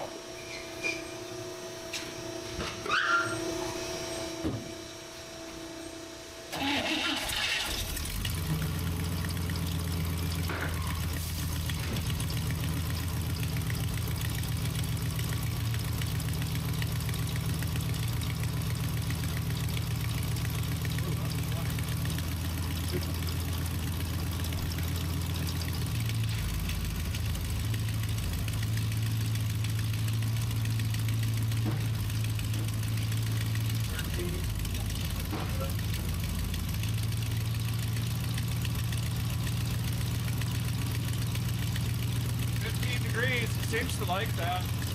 Let me snug it and we'll see what it is. All of it.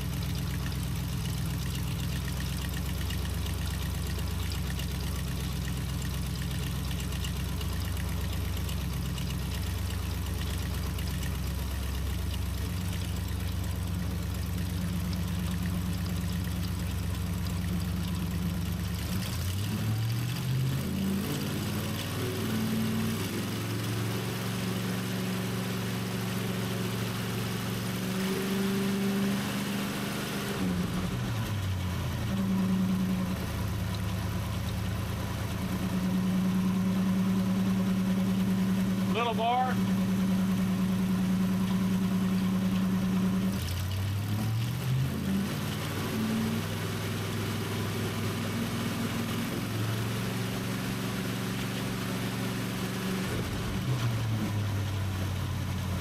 It's about 35 degrees. Seems to like it. Now we'll hook the vacuum advance up, turn it off, crank it up, fires right away. Good.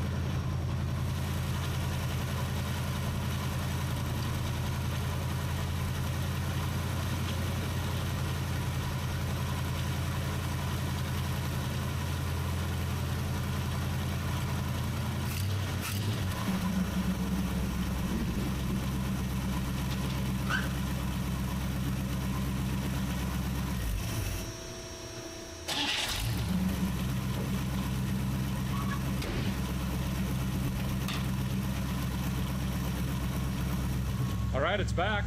It's alive. I'm gonna let it idle here and get back up to temperature. Actually try to get it as hot as I can. See if we have that vapor lock issue again. Meanwhile, I gotta clean up. I got stuff everywhere around here. Guys got her outside idling. It's smoky today. This one side. Actually, it's starting to clear up. I was just revving on it. I think we gotta put some barium down the yap. Clean her up a little bit. We're gonna let this idle while I go clean my mess.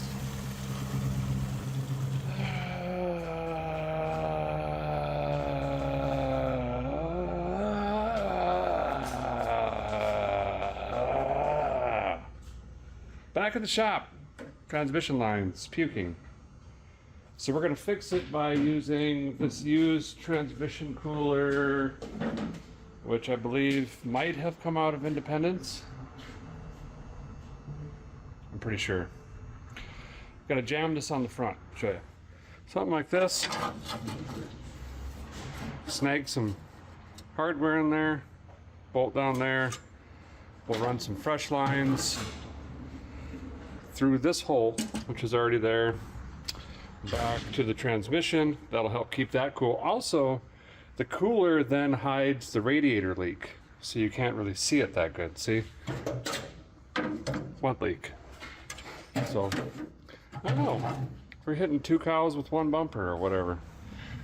So here's the 2 cooling lines up there. I got them disconnected.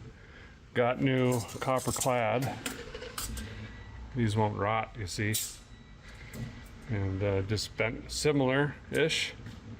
Old line pressure trick. You just kink these off, make them barely flow, and then she'll shift hard. It's hot rod stuff. So basically gonna run that through here, sneak it up through there. Made a little pocket right here. Bam! Marty's your uncle. Okay, Operation Performance Cooler executed. It's actually really stout. Even got some rubber washers on there, whatnots, was through there, all hooked up. Drained the transmission again and overfilled it by 12 quarts, and then drained 8 of those out, and it's probably good. I haven't checked it again, but it's shifting, so great. Now we're going to put new rings in it, and we're going to do that with an Italian tune-up and the old vitamin B12 over there. It's smoking on this side, and what I'm going to do is basically float the valves and force it to chew on this over here, and I'll bet you it's going to come out of it. I think it's just got sticky oil rings. There's a very thin ring, a wavy ring, and then another thin ring, and those get gummy and sticky, and if they're not scraping the oil, it pulls it up in and burns it. And I think that's what's happening, or we've got valve seals going out, unfortunately, which is likely. I mean, it's been sitting for a very, very long time, but let's give this a shot. It didn't sound like somebody was picking it up. Yeah. Now, hopefully this fan doesn't come off. Take the shoulder out.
Dude, let's go look now.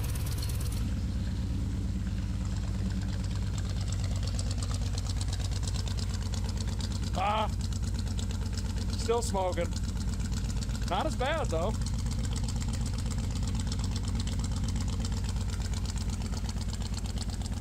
Little improvement. Well, we are finally ready to hit the road. I even dug out a door handle in the trunk. Nice. Hopefully we have drive and not just low. brakes are great, of course. Seems to be doing it. Yes. Shift. Shift. There it went. Oh, I was getting really nervous there. We've got drive. Speedometer's working. 35. 110, 40, 120, 70. Wow, this is a sprucey unit. Drives kind of straightish. Brakes are actually pretty impressive. Of course, every single thing is new now except the two short little steel lines from those T's to the rubber line in the front. All right, we're gonna take the back roads, take our time, enjoy it. This car is only gonna wanna go 55, 60, typically. It's a beautiful day, it's windy, but the sun's out. And we're in a 57 Chevrolet. And here's something that's kind of been a secret. I didn't want to say anything until this point. Truth be told, this is actually a parts car. I bought this car as a parts car for another 57 that I bought months and months ago. You guys will see that here pretty soon. And this had such beautiful stainless and a lot of extra parts. Obviously, I wanted to pick this one up. And then I thought, maybe we could get it running. So this has been off the road for 37 years as a parts car. We've got it on the highway right now. Quite honestly, I don't care if we make it all the way home. This is pretty awesome. Let's stop, get some fuel, and then we'll jam this thing on some back roads.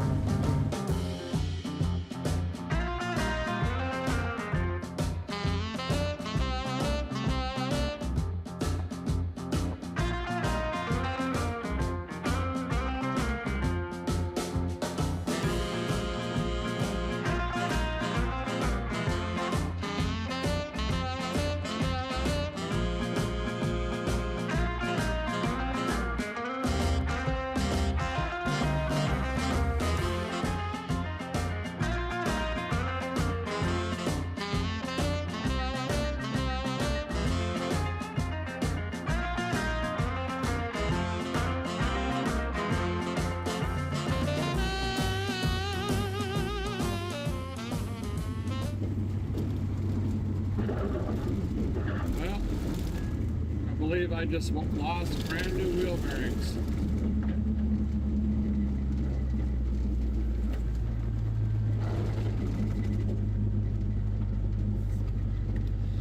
Oh boy.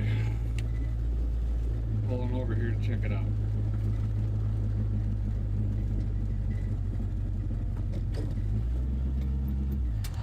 Now I got to the other side of the road, but I'm vapor locked. Come on. Stuck in a turning lane.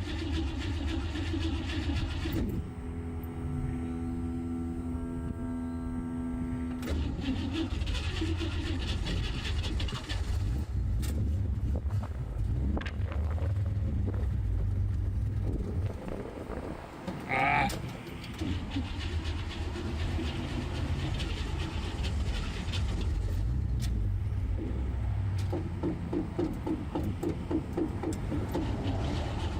Come on! We should probably get some dinner. That's kind of what I'm thinking. Go around.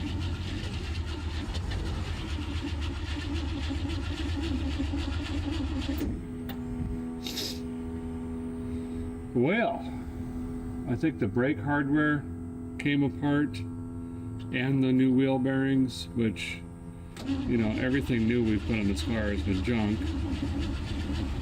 Or one or the other.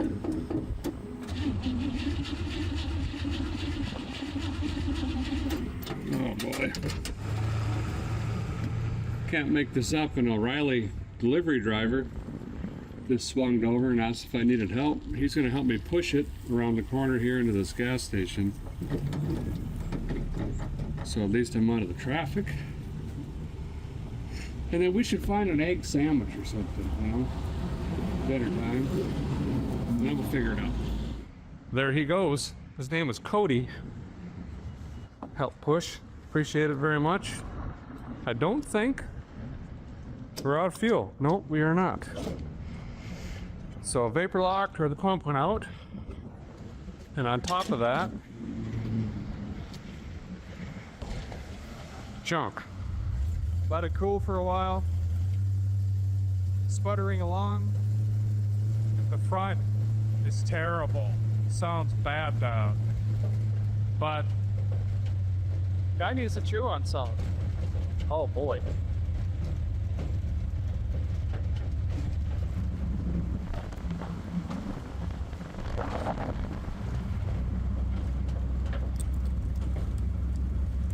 Very not good.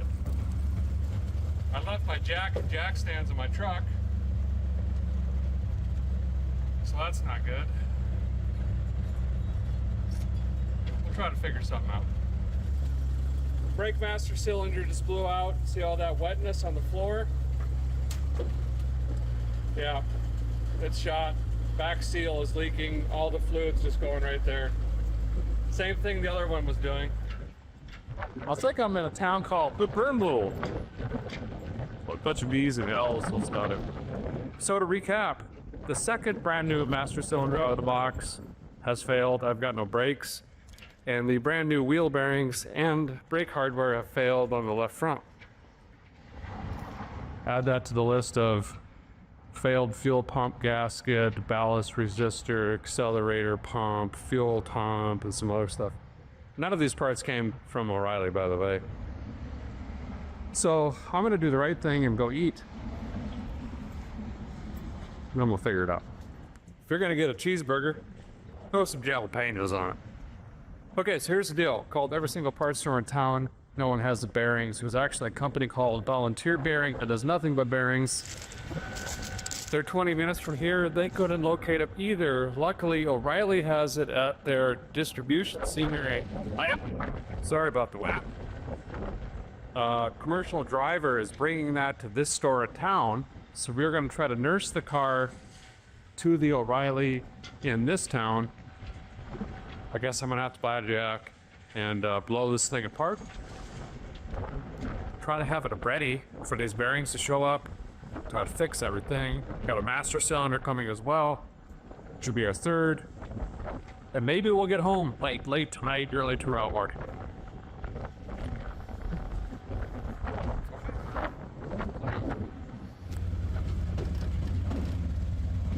Oh, it sounds so bad.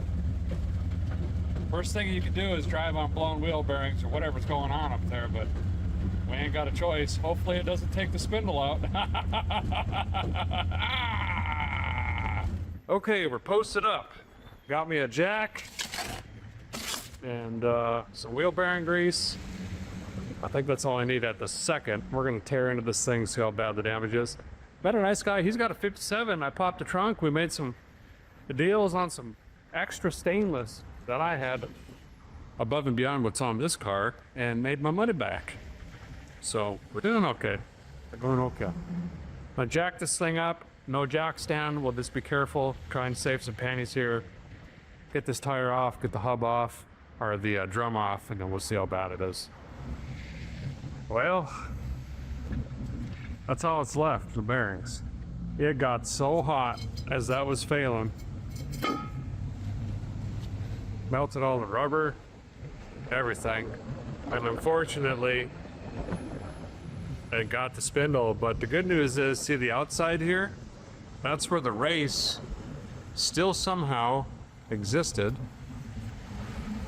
Old school style. The thickness saved it, I think. So where the race sits here and the race sits back here, pretty unscathed. So I think a new bearing might fit, but I do have a lip here that's stuck on that. So I'm gonna have to do some hand filing try to clean this spindle up. These got smoke from heat. These got smoke from heat.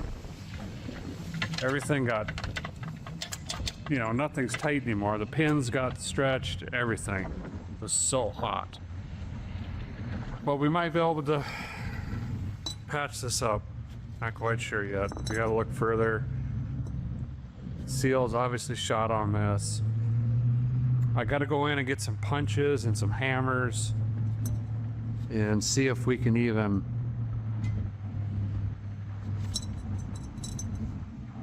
wow, look at that groove.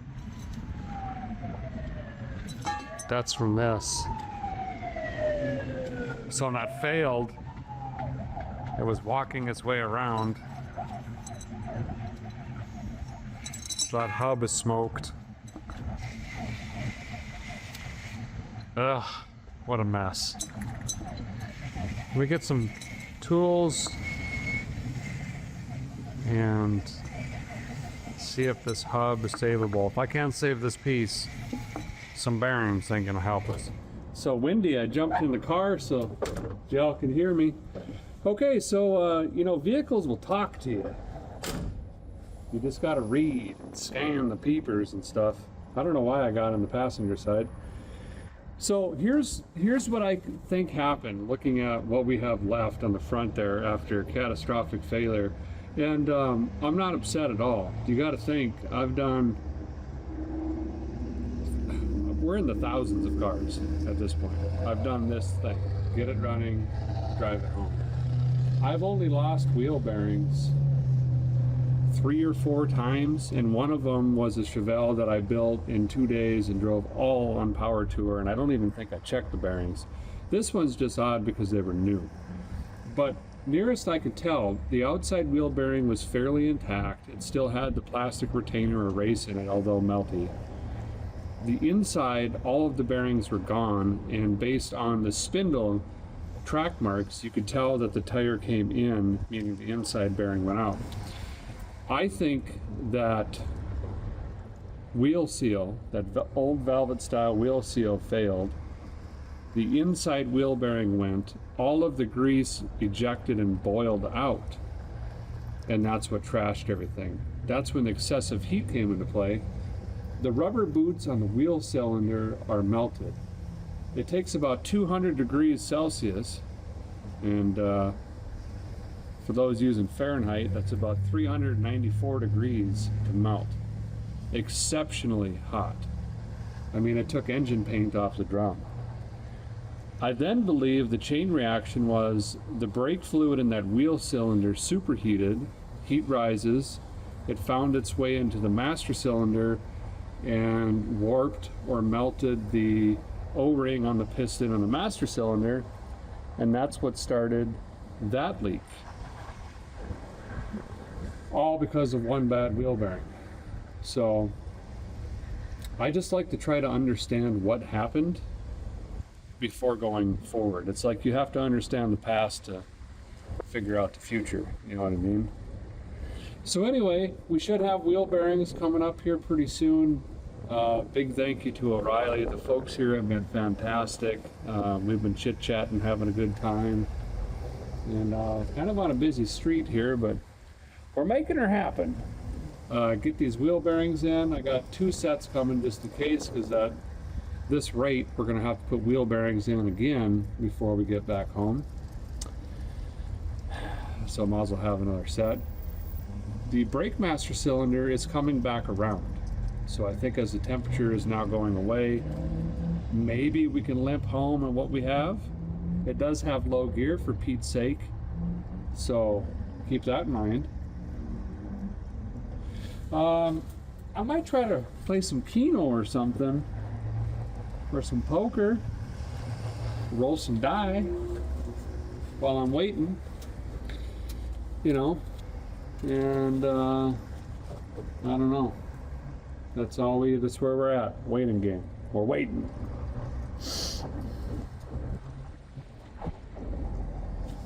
Okay, bye. Well, the guy's still waiting on bearings, so I'm passing some time. We'll go ahead and throw a terminal in here. This thing is wrecked. And I'm gonna go ahead and extend this wire. This is our temp sender wire, and get that hooked up so we can see what temperature the site hit on. Bearing showed up. Great news. Okay, so now that I have a race, which is inside part here, I can actually start measuring and shaping this. I've been whittling for quite a while. All this extra material is what is left of the balls. I got smelted down essentially and ran over top. And I could do it with hand files, but it'd probably take honestly 3 or 4 hours. Joe stopped by earlier from Complete Auto. He's down the road, so I gave him a call, and he's on the way with a drill or something to try to sand or something. He didn't have a die grinder and a flat disc, but anything robotic right now will speed this up, because this is a lot of material to take off, but just a file. But we're getting there slowly. It's been fun. Got the bearings in. Joe saved us with the drill. Windy. Got a bunch of folks out here hanging out, watching. Turning the drum, clap that on, adjust the shoes again. I'm gonna look at the brake master. Yep, that'll make it. Let's hit the road. I'd like to get home tonight. It's been a while.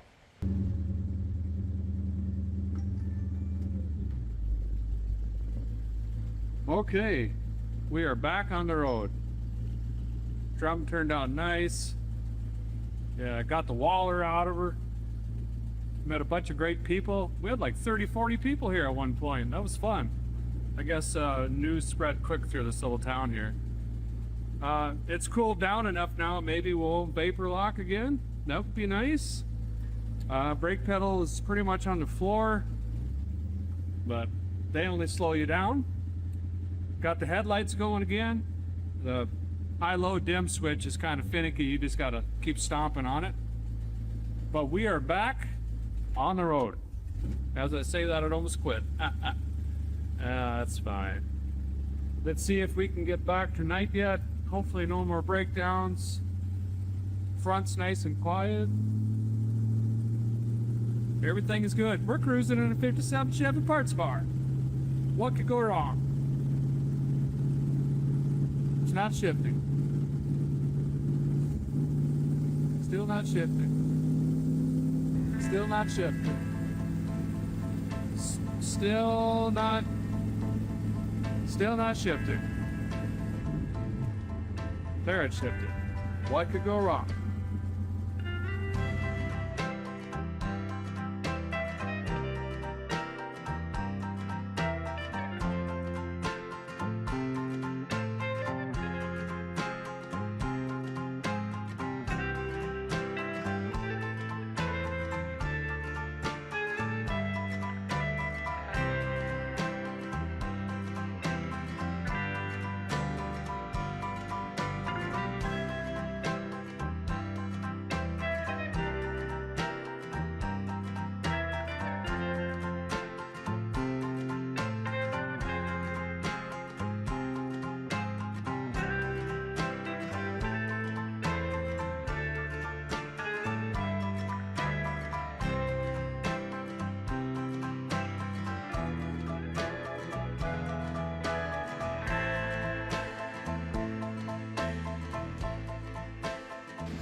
Well, I'm sitting in the darkness here, coming through this town. I think it's called Tullahoma, something like that. Never been here, I don't think. Anyway, hit a bunch of traffic lights. I think it vapor locked again, so I'm gonna have to sit here for half hour, 45 minutes. Let this thing cool down, and we'll try it again. It is running very, very rough, I believe. I'm down 1 or 2 cylinders. I believe I've burned some lightning hoses. Really not much I can do about it right now.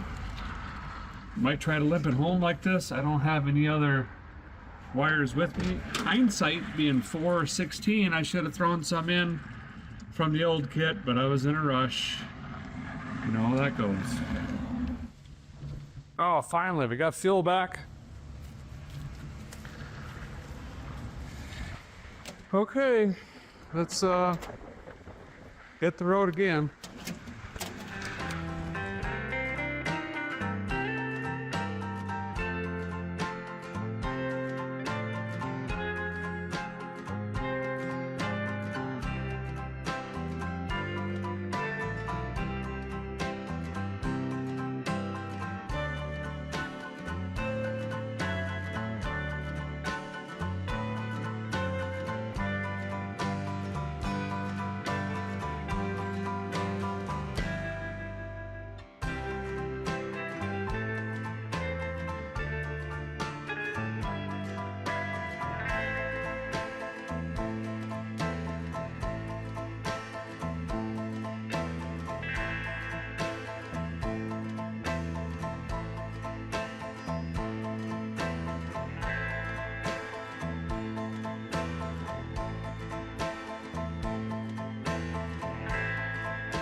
Finding any mice?